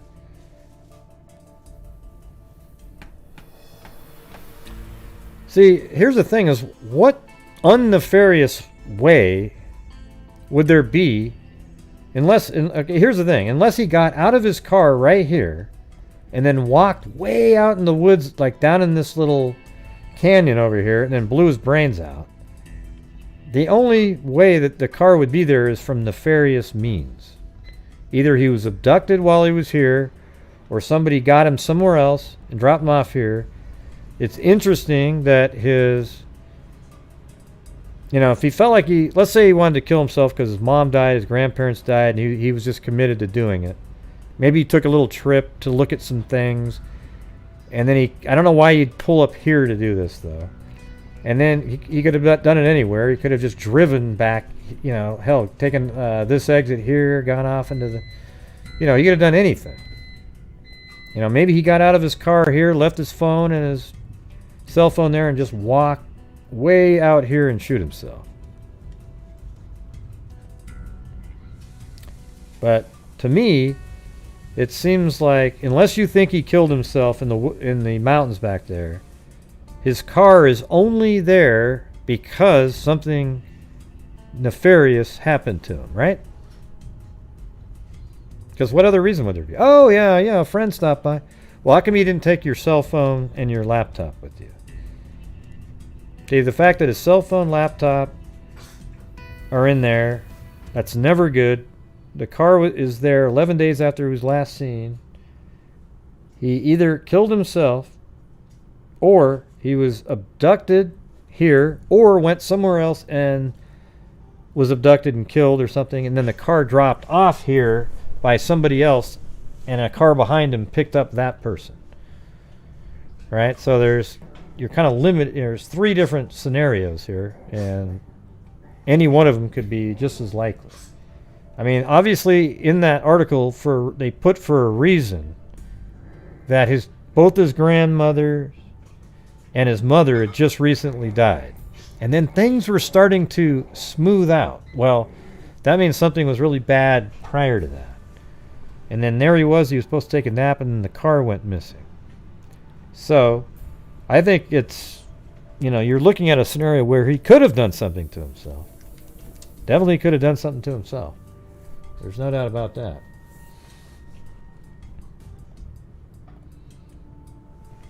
Let's see. His phone showed okay, let's do this one now. Okay, so it was the 13th. All right, here we go. He also didn't pack up any personal effects. Stephen Rohlman said his son was captured on video at Bosch's, but that was the last place he was seen. His son also took out $700 in cash. Okay. His phone showed a ping at 6:30 a.m. Monday, the next day. So after he got the gas and everything, September 14th, that T-Mobile initially told him was in the West Covina area, but he later learned that ping was in Arizona. Okay, but where in Arizona? We started searching for him around here, Steve Rohlman said. Where his son went, well, his phone may have pinged right at that freaking, that rest stop on the 14th, right? Where his son went missing September 4th. Why did he take out 700 though?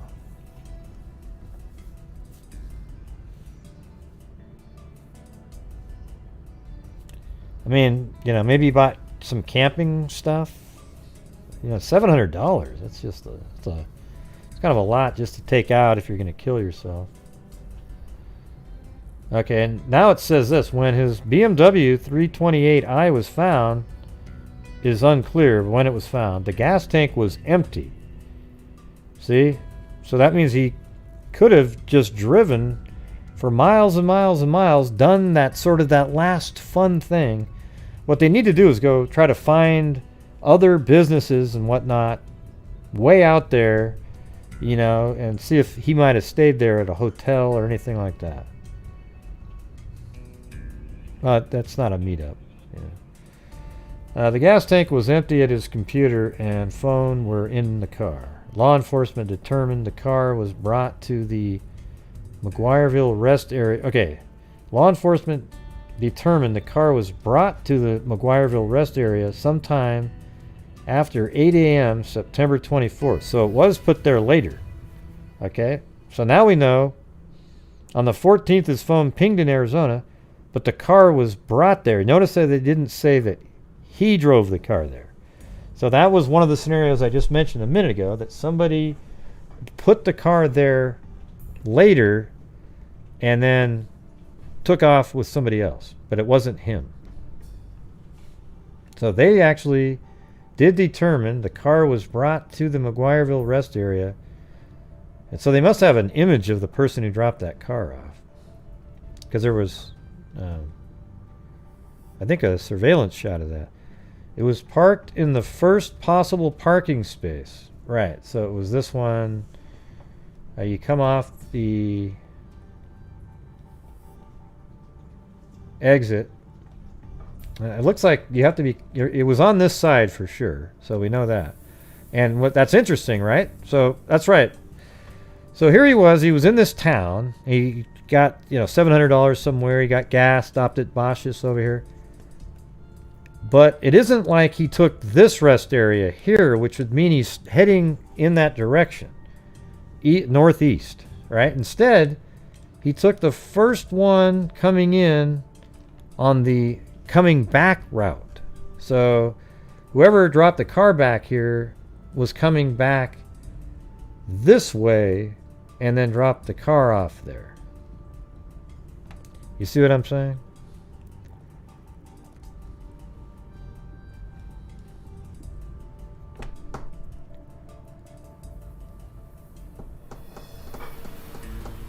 Wow, so they determined it was dropped off sometime after 8 a.m. September 24th. It was parked in the first possible parking place one could choose upon entering the rest area parking lot. Stephen Rohlman thinks the car... Where do I have that pin? Because I put a pin where I thought it was. Okay, so it might have been like this one, or... I don't know, I thought we had an image of where the car was parked back then. I can't remember now, though. Can't find it. It was parked in the first possible parking place one could choose upon entering the rest area parking lot. Stephen Rohlman thinks the car might have run out of gas.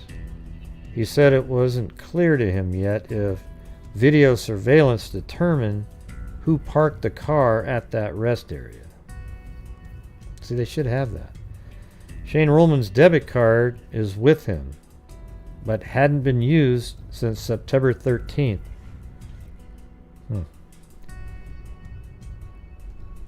It was clean inside, Stephen Rohlman said. There was the ice cream cup from Bosch's, so that's what he got it there, and a water bottle from the Love's Travel Shop, nearest location between, let's see, Love's Travel Shop between William.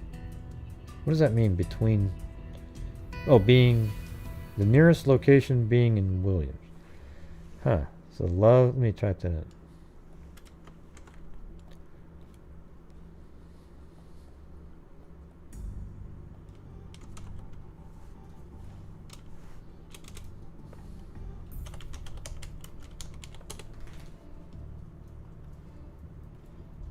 Yeah.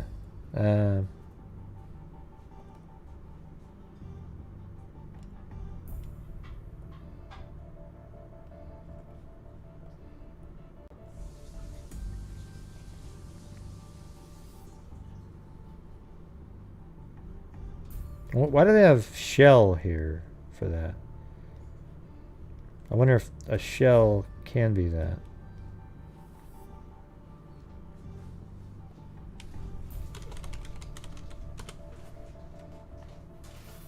So I guess there is one in this town here.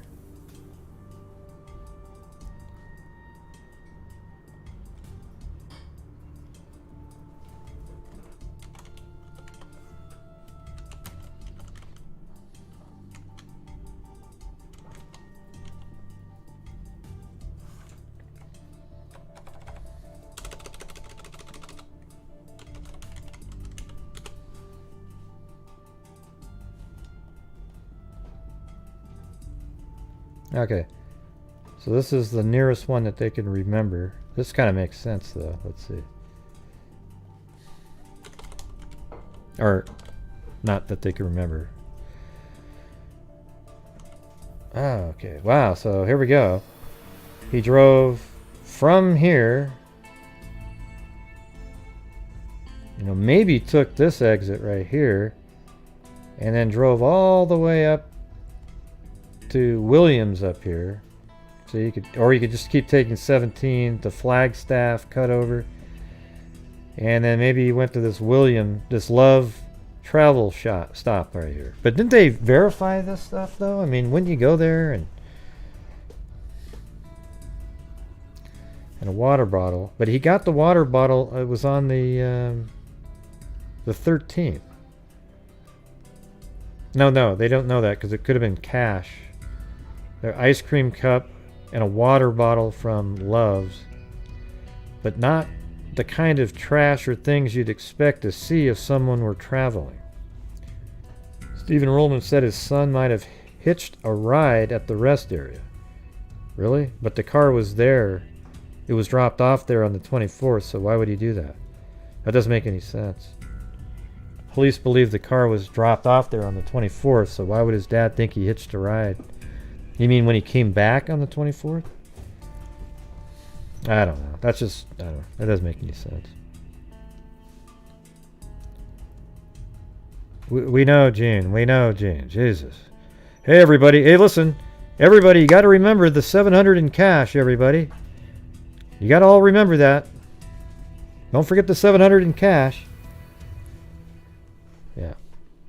Yeah, so he was get the water bottle, and then he also got the ice cream on that day. That was with the cash. His mother, Sherry, and Shane is not experienced in camping or hiking.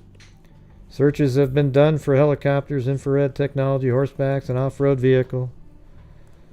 Stephen Rohlman said Shane... Well, that doesn't sound like an answer. It sounds like you're trying to tell people to remember. Stephen Rohlman said Shane hadn't been able to continue his job selling Samsung products due to COVID-19 shutdowns. So he was really depressed, you know, and suicide's kind of a bigger thing during the COVID. Stephen Rohlman said Shane hadn't been able to continue his job selling Samsung products due to the COVID-19 shutdown. So he's got his mom died, 2 grandparents, and he lost his job. He had been a top producer with that company. Shane had performed eulogies for friends who had lost loved ones to COVID-19. Rohlman is 5'9", 180 pounds with brown hair. His mother, Sherry, recently was interviewed by CBS Los Angeles.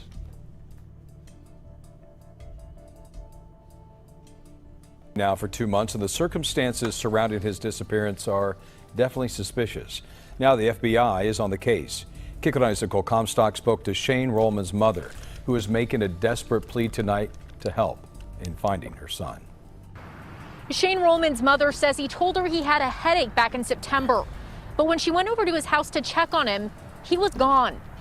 You see the missing persons, but to me, he's a missing son. He's my son, and I want him back. Shane Rohlman has been missing from his home. No, it's not. I think the car went somewhere and came back. It's not a full... it's not even very far. We've already shown it on the map if you're looking at it. It's... You know... This is the town that he got the gas in. I mean, we'll just go like this. It's 10 miles, so.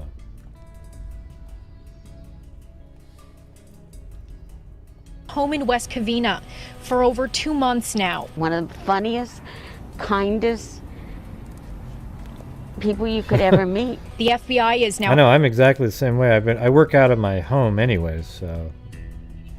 nothing's changed for me except when I go to the store, I put a mask on. Investigating the 31-year-old sales rep and actor's disappearance after his white BMW was found across state lines.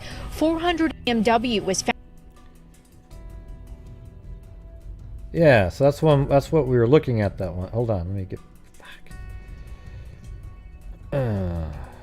Jesus.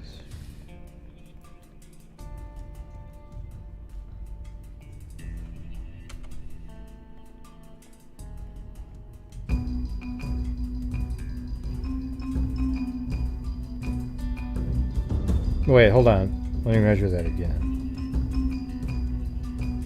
Yeah, it's 10 miles.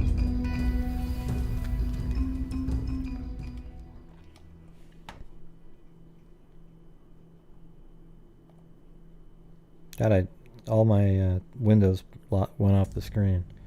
Thank you, Claudia Neubauer. Yeah, see, they even have Street View inside the rest area here. So let me see if I can get exactly... See, they're not right when they say the first car. That's what I'm trying to tell you. That's just not correct. The first spot. Okay? Because here's what we're looking at right here. Look. I mean, I think I've got this exactly in the right spot. See right back there, that red sign and the do not enter, and then that one? It's right here.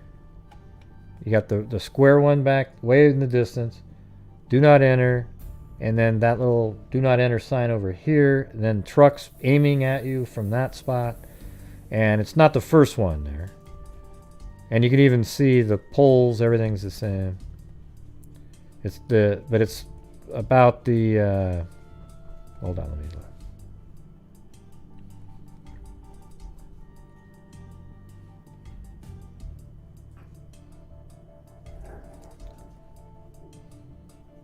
Oh yeah, so what you're looking at right here are the lines on the sidewalk right there. Oh, as a matter of fact, when was this taken? That's 2016. Yeah, but he's in like the, you know, one, two, three, four, at least the fifth one in. So like 1, 2, 3, like right where I am right here.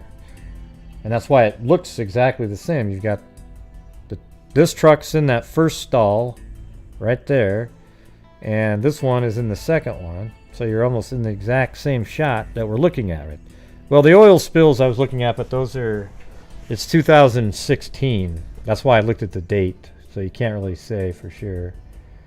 There's a lot of oil at these kind of places.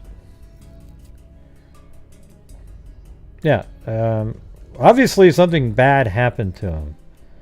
I'm not sure. The suicide thing kind of is the one that makes the least sense unless this. Okay, this is what I was saying originally. Now, you know, if he didn't drop the car off there, then he got killed.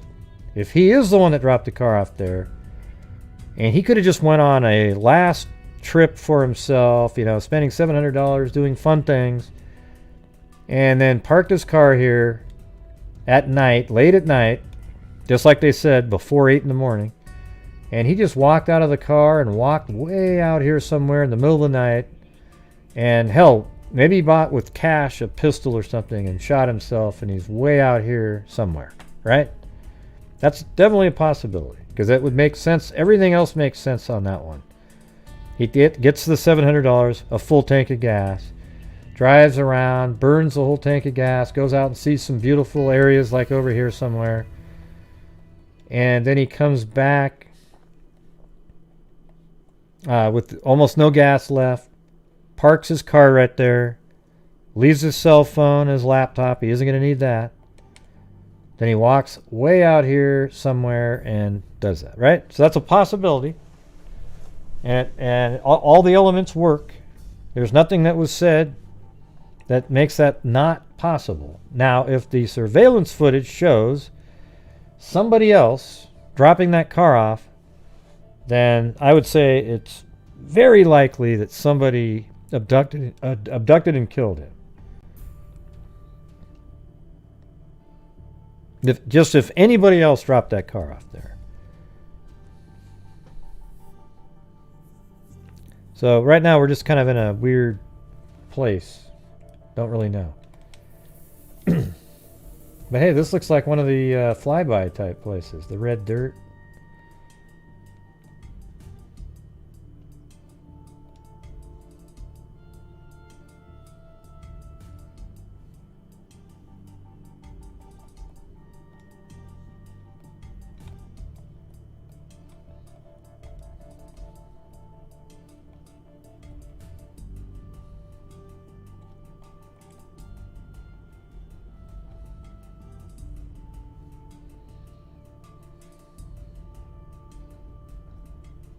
No, I can't.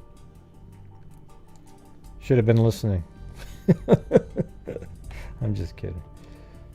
Why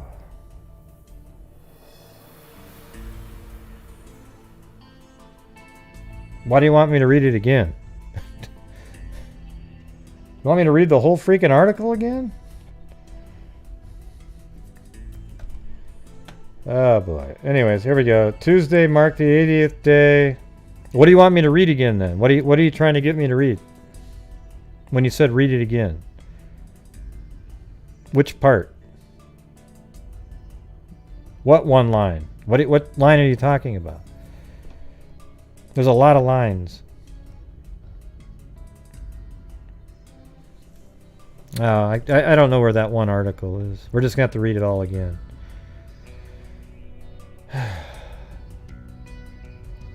Shane Rohlman's car was found at the McGuireville rest area along I-17 on Thursday, September 24th. His phone and computer were in the car. His FBI missing person page can be found here.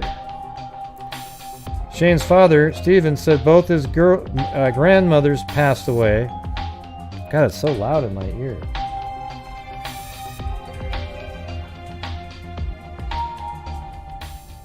Hi.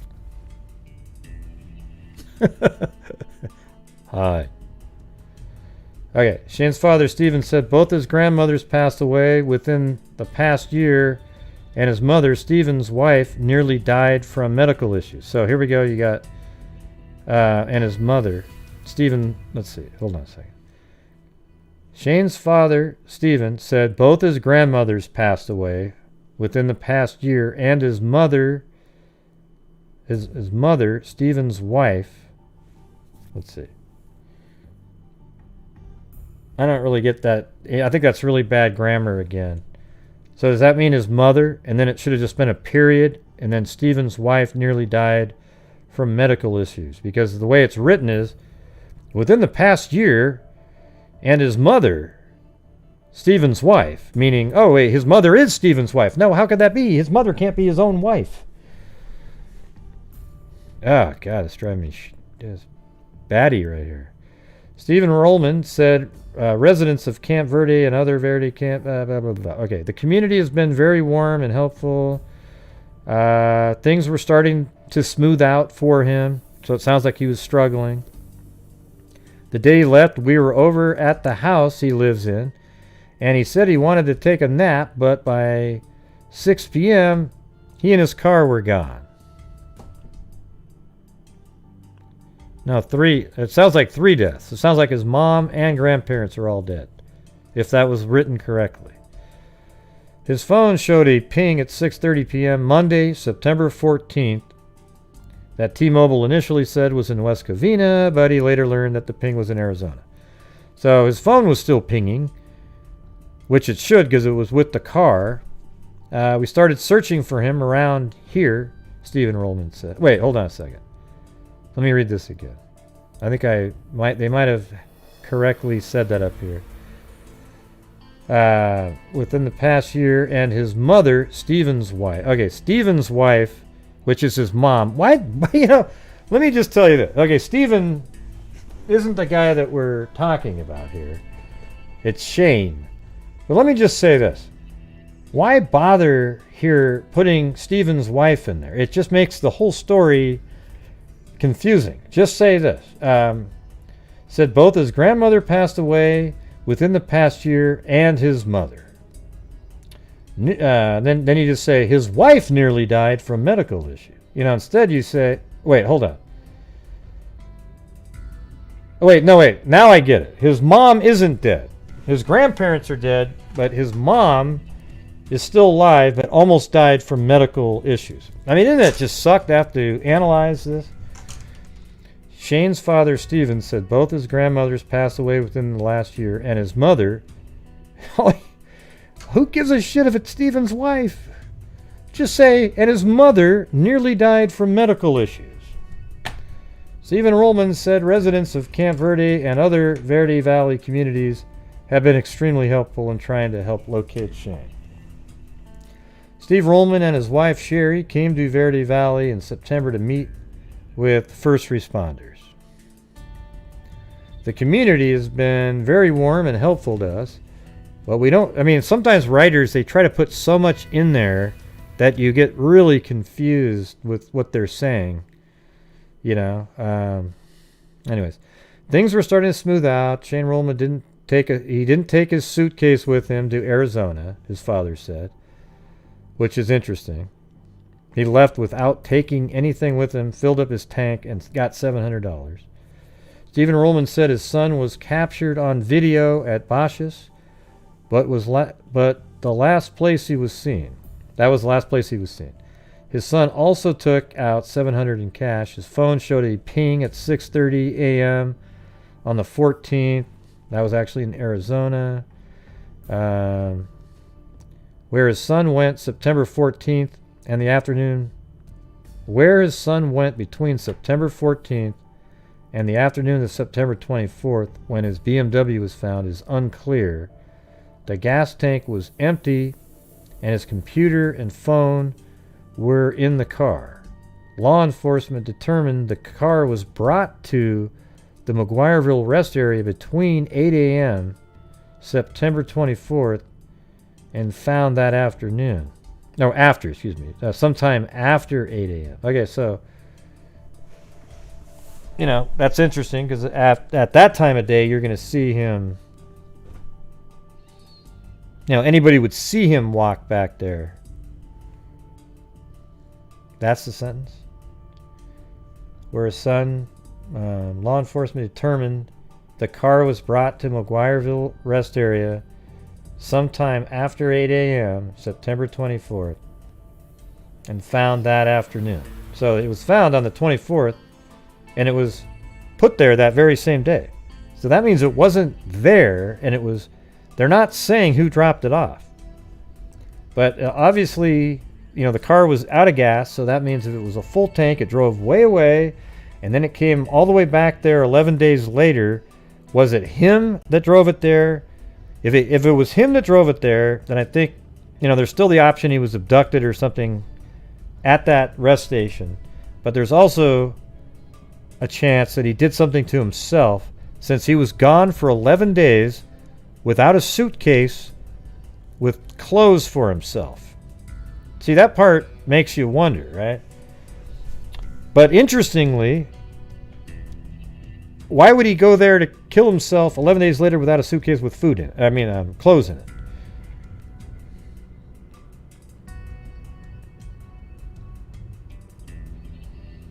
Yeah, so what was he doing for 11 days without his suitcase with clothes, if he's the one that drove the car back there? We got any good answers for that one? Yeah, you'd think with the $700, he's going somewhere where he's spending money in cash, right? Well, that's not the scenario we're talking about, Layla. There's about 3 different scenarios. If he's the one that drove it there, then what was he doing for 11 days without a suit, without clothing at all? Okay? So, if it was him to drive it back there, it'd be weird. So it seems to me that it would be somebody else that would have driven the car back there, because what was he doing for 11 days with no clothing? Right?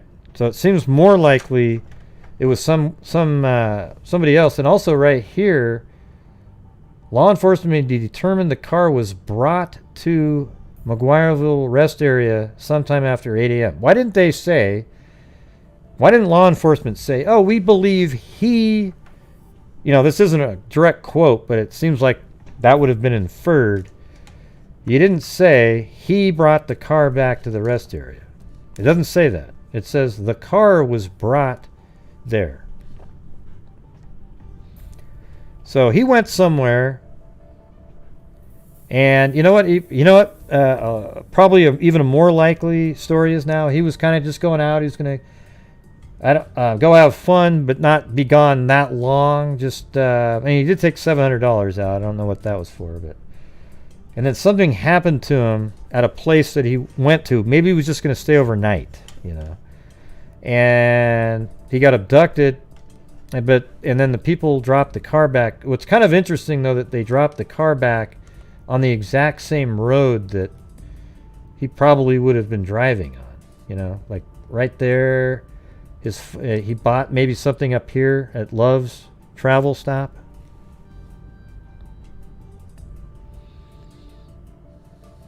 Yeah. Well, we don't have any of that information about the laptop, anything like that.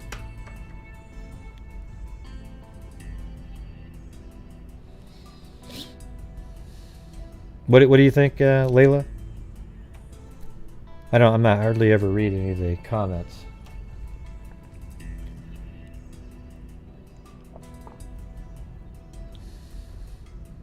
Yeah, nah, I don't think so, Zozo. You're very rarely correct, so we'll just go with that. Let's see.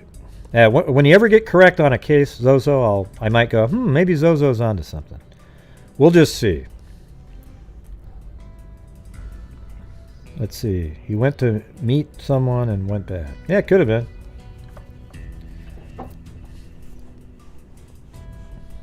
Yeah, I'm just going by what the article's saying. That the police said that the car was brought back there, and they don't know, or it doesn't sound like they even believe it was Shane. Yeah, she gets an A for effort. She's always trying. Yeah, nah. I think he drove it back. Like, I just got it. You know, just like Morphew's buried under cement. Yeah. Yeah, A for effort. Yeah. You got it.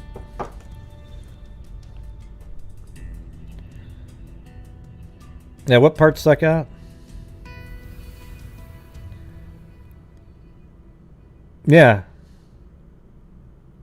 Yeah, everyone's entitled to have an opinion, but I can bash the opinion into oblivion. Yeah. I don't have to respect opinions. I don't have to do any of that. I just believe everybody has a right to have one.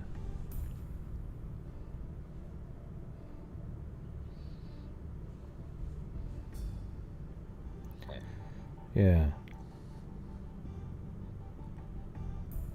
Yeah, everyone can have an opinion. Like everybody else is like, you know, I'm reading comments that I go, oh God, that doesn't make sense.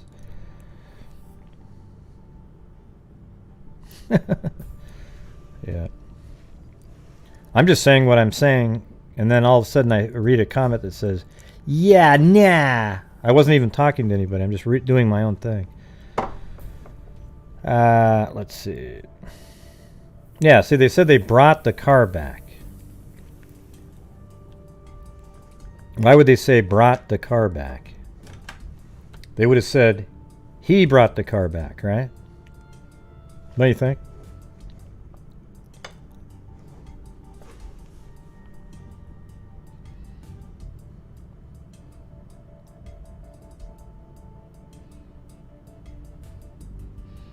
But up there, Zozo says he could have put some food, some clothing in the trunk. I mean, that crossed my mind, but it's like, you know, if you're going to leave for a while, wouldn't you just use your suitcase or something? I don't know. It just seems like it's just something to add in there to make it work.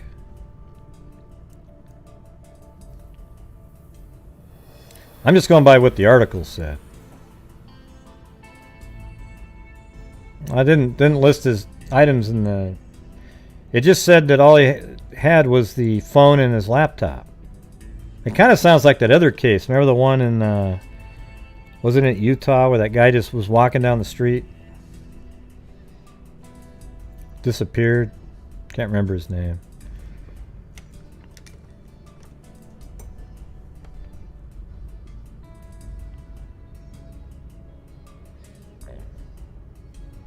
Yeah, this is another one of those weird ones, right? Just completely... Yeah, Stephen... was it Cochet or something like that? Stephen Kutcher? Man, something like that.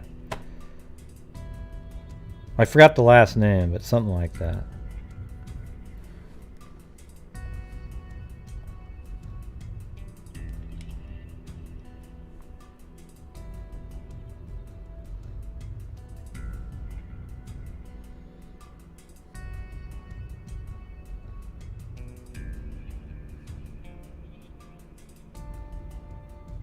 Yeah. Yeah, so here's the thing. The part that the suicide angles are that, you know, he lost his job, 2 grandparents, and his mom was really sick. And it's, you know, it's the COVID time.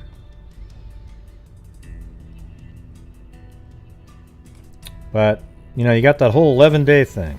Who knows? Yeah, was it Vegas? Yeah, I don't remember exactly where it was.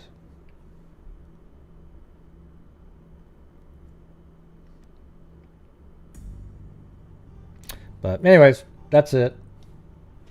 I am going to do a shorter show tonight.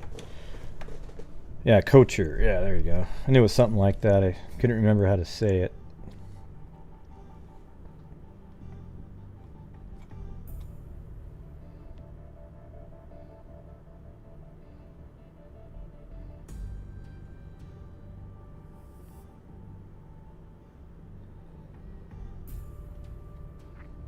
Yeah.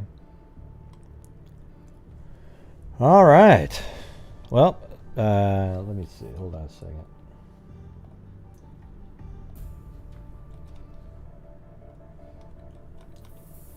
So thanks to the new members here.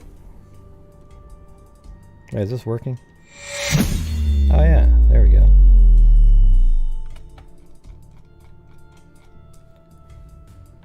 Thanks to Bree. Hold on a second. I'll do the. Thanks to Bree Rice, Brian Flyer, Richard Watts, Lori Fisher, Amy Higg, Zozo, Holly Kate, Linda Howell, Andrea Ruggiero Drum, Lee D, William Wright, Layla My Layla, Andrea Ruggiero Drum, Claudia Dubauer.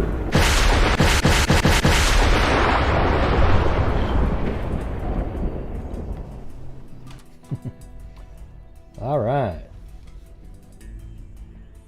Well, I think there might have been one on. Oh yeah, and Megan on Streamlabs. It looks like. So thank you. All right, everybody. Well, you have yourself a great evening. Make sure you're washing your hands, maintaining your social distancing, and wearing the mask when you go out. Okay? Don't forget to do that. So that is going to be it. You guys can chat for a while if you'd like. So here we go. Thanks, Richard. Talk to you later. All right, everybody. Be safe out there. Oh, it's not going. And during this whole time, I have not seen one person that is a crime dissector, plug rejector. I'm a certified human lie detector. Gonna get ya on a stretcher if you try and play me like an old projector. Crime sector is my nectar. Professor Greg is gonna give another lecture. Crime collector, freak connector, and I'm always gonna be a pup protector. Fool deflector, interceptor, and I'm meaner than a spectre with a vector on his pector. With all respect, y'all, just remember I've a temper fucking check ya. I have no agenda, I'm no pretender, and I'll serve it to you straight without the blender. And in the end, I'm gonna send ya on a mission to reveal the true offender. That's right, that's Lori. Yeah, so I'll just get right back to work. All right, everybody? Talk to you. All right, okay, everybody. Hey, all right, that was fun. Okay, cool. Whoa. Good night, Mary Lou. Let's do it just for Greg. Let's try to just... Good night, Mary Lou. Good night, John boy. Oh, boy. See, you had to put the little old boy thing in the back. Well, I tried, but it just seems so unnatural. Oh, God, you're crazy. Good night, Mary Lou. Good night, John boy. Absolute whack jobs, man. Absolute.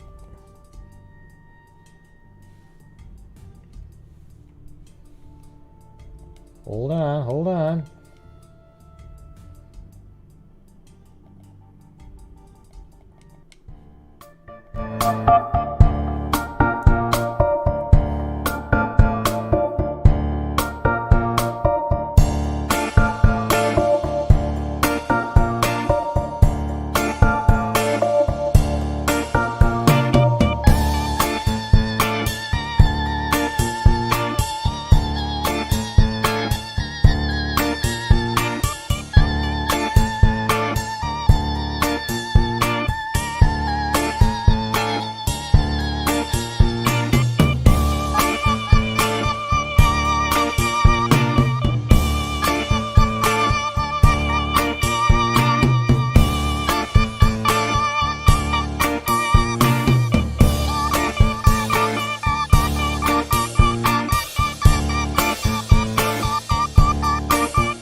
drink milk.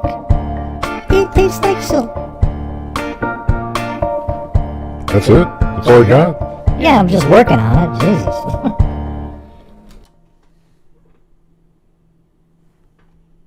Hello? Oh, there it is. Okay, cool.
Hey, see you in the elbow. See you guys in the elbow.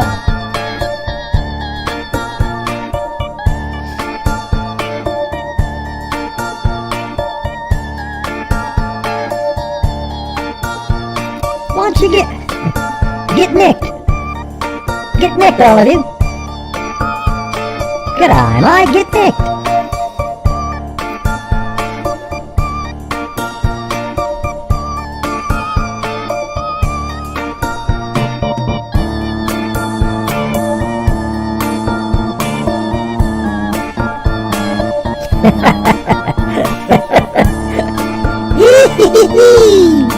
I'm learning the words, yay!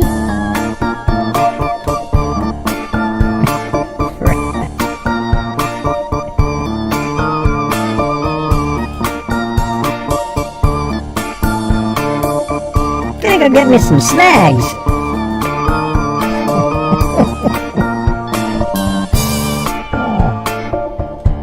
Gonna need a quid.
night, everybody. That was fun. I'm going to say good night for Gray. Hey, get one, and be safe out there.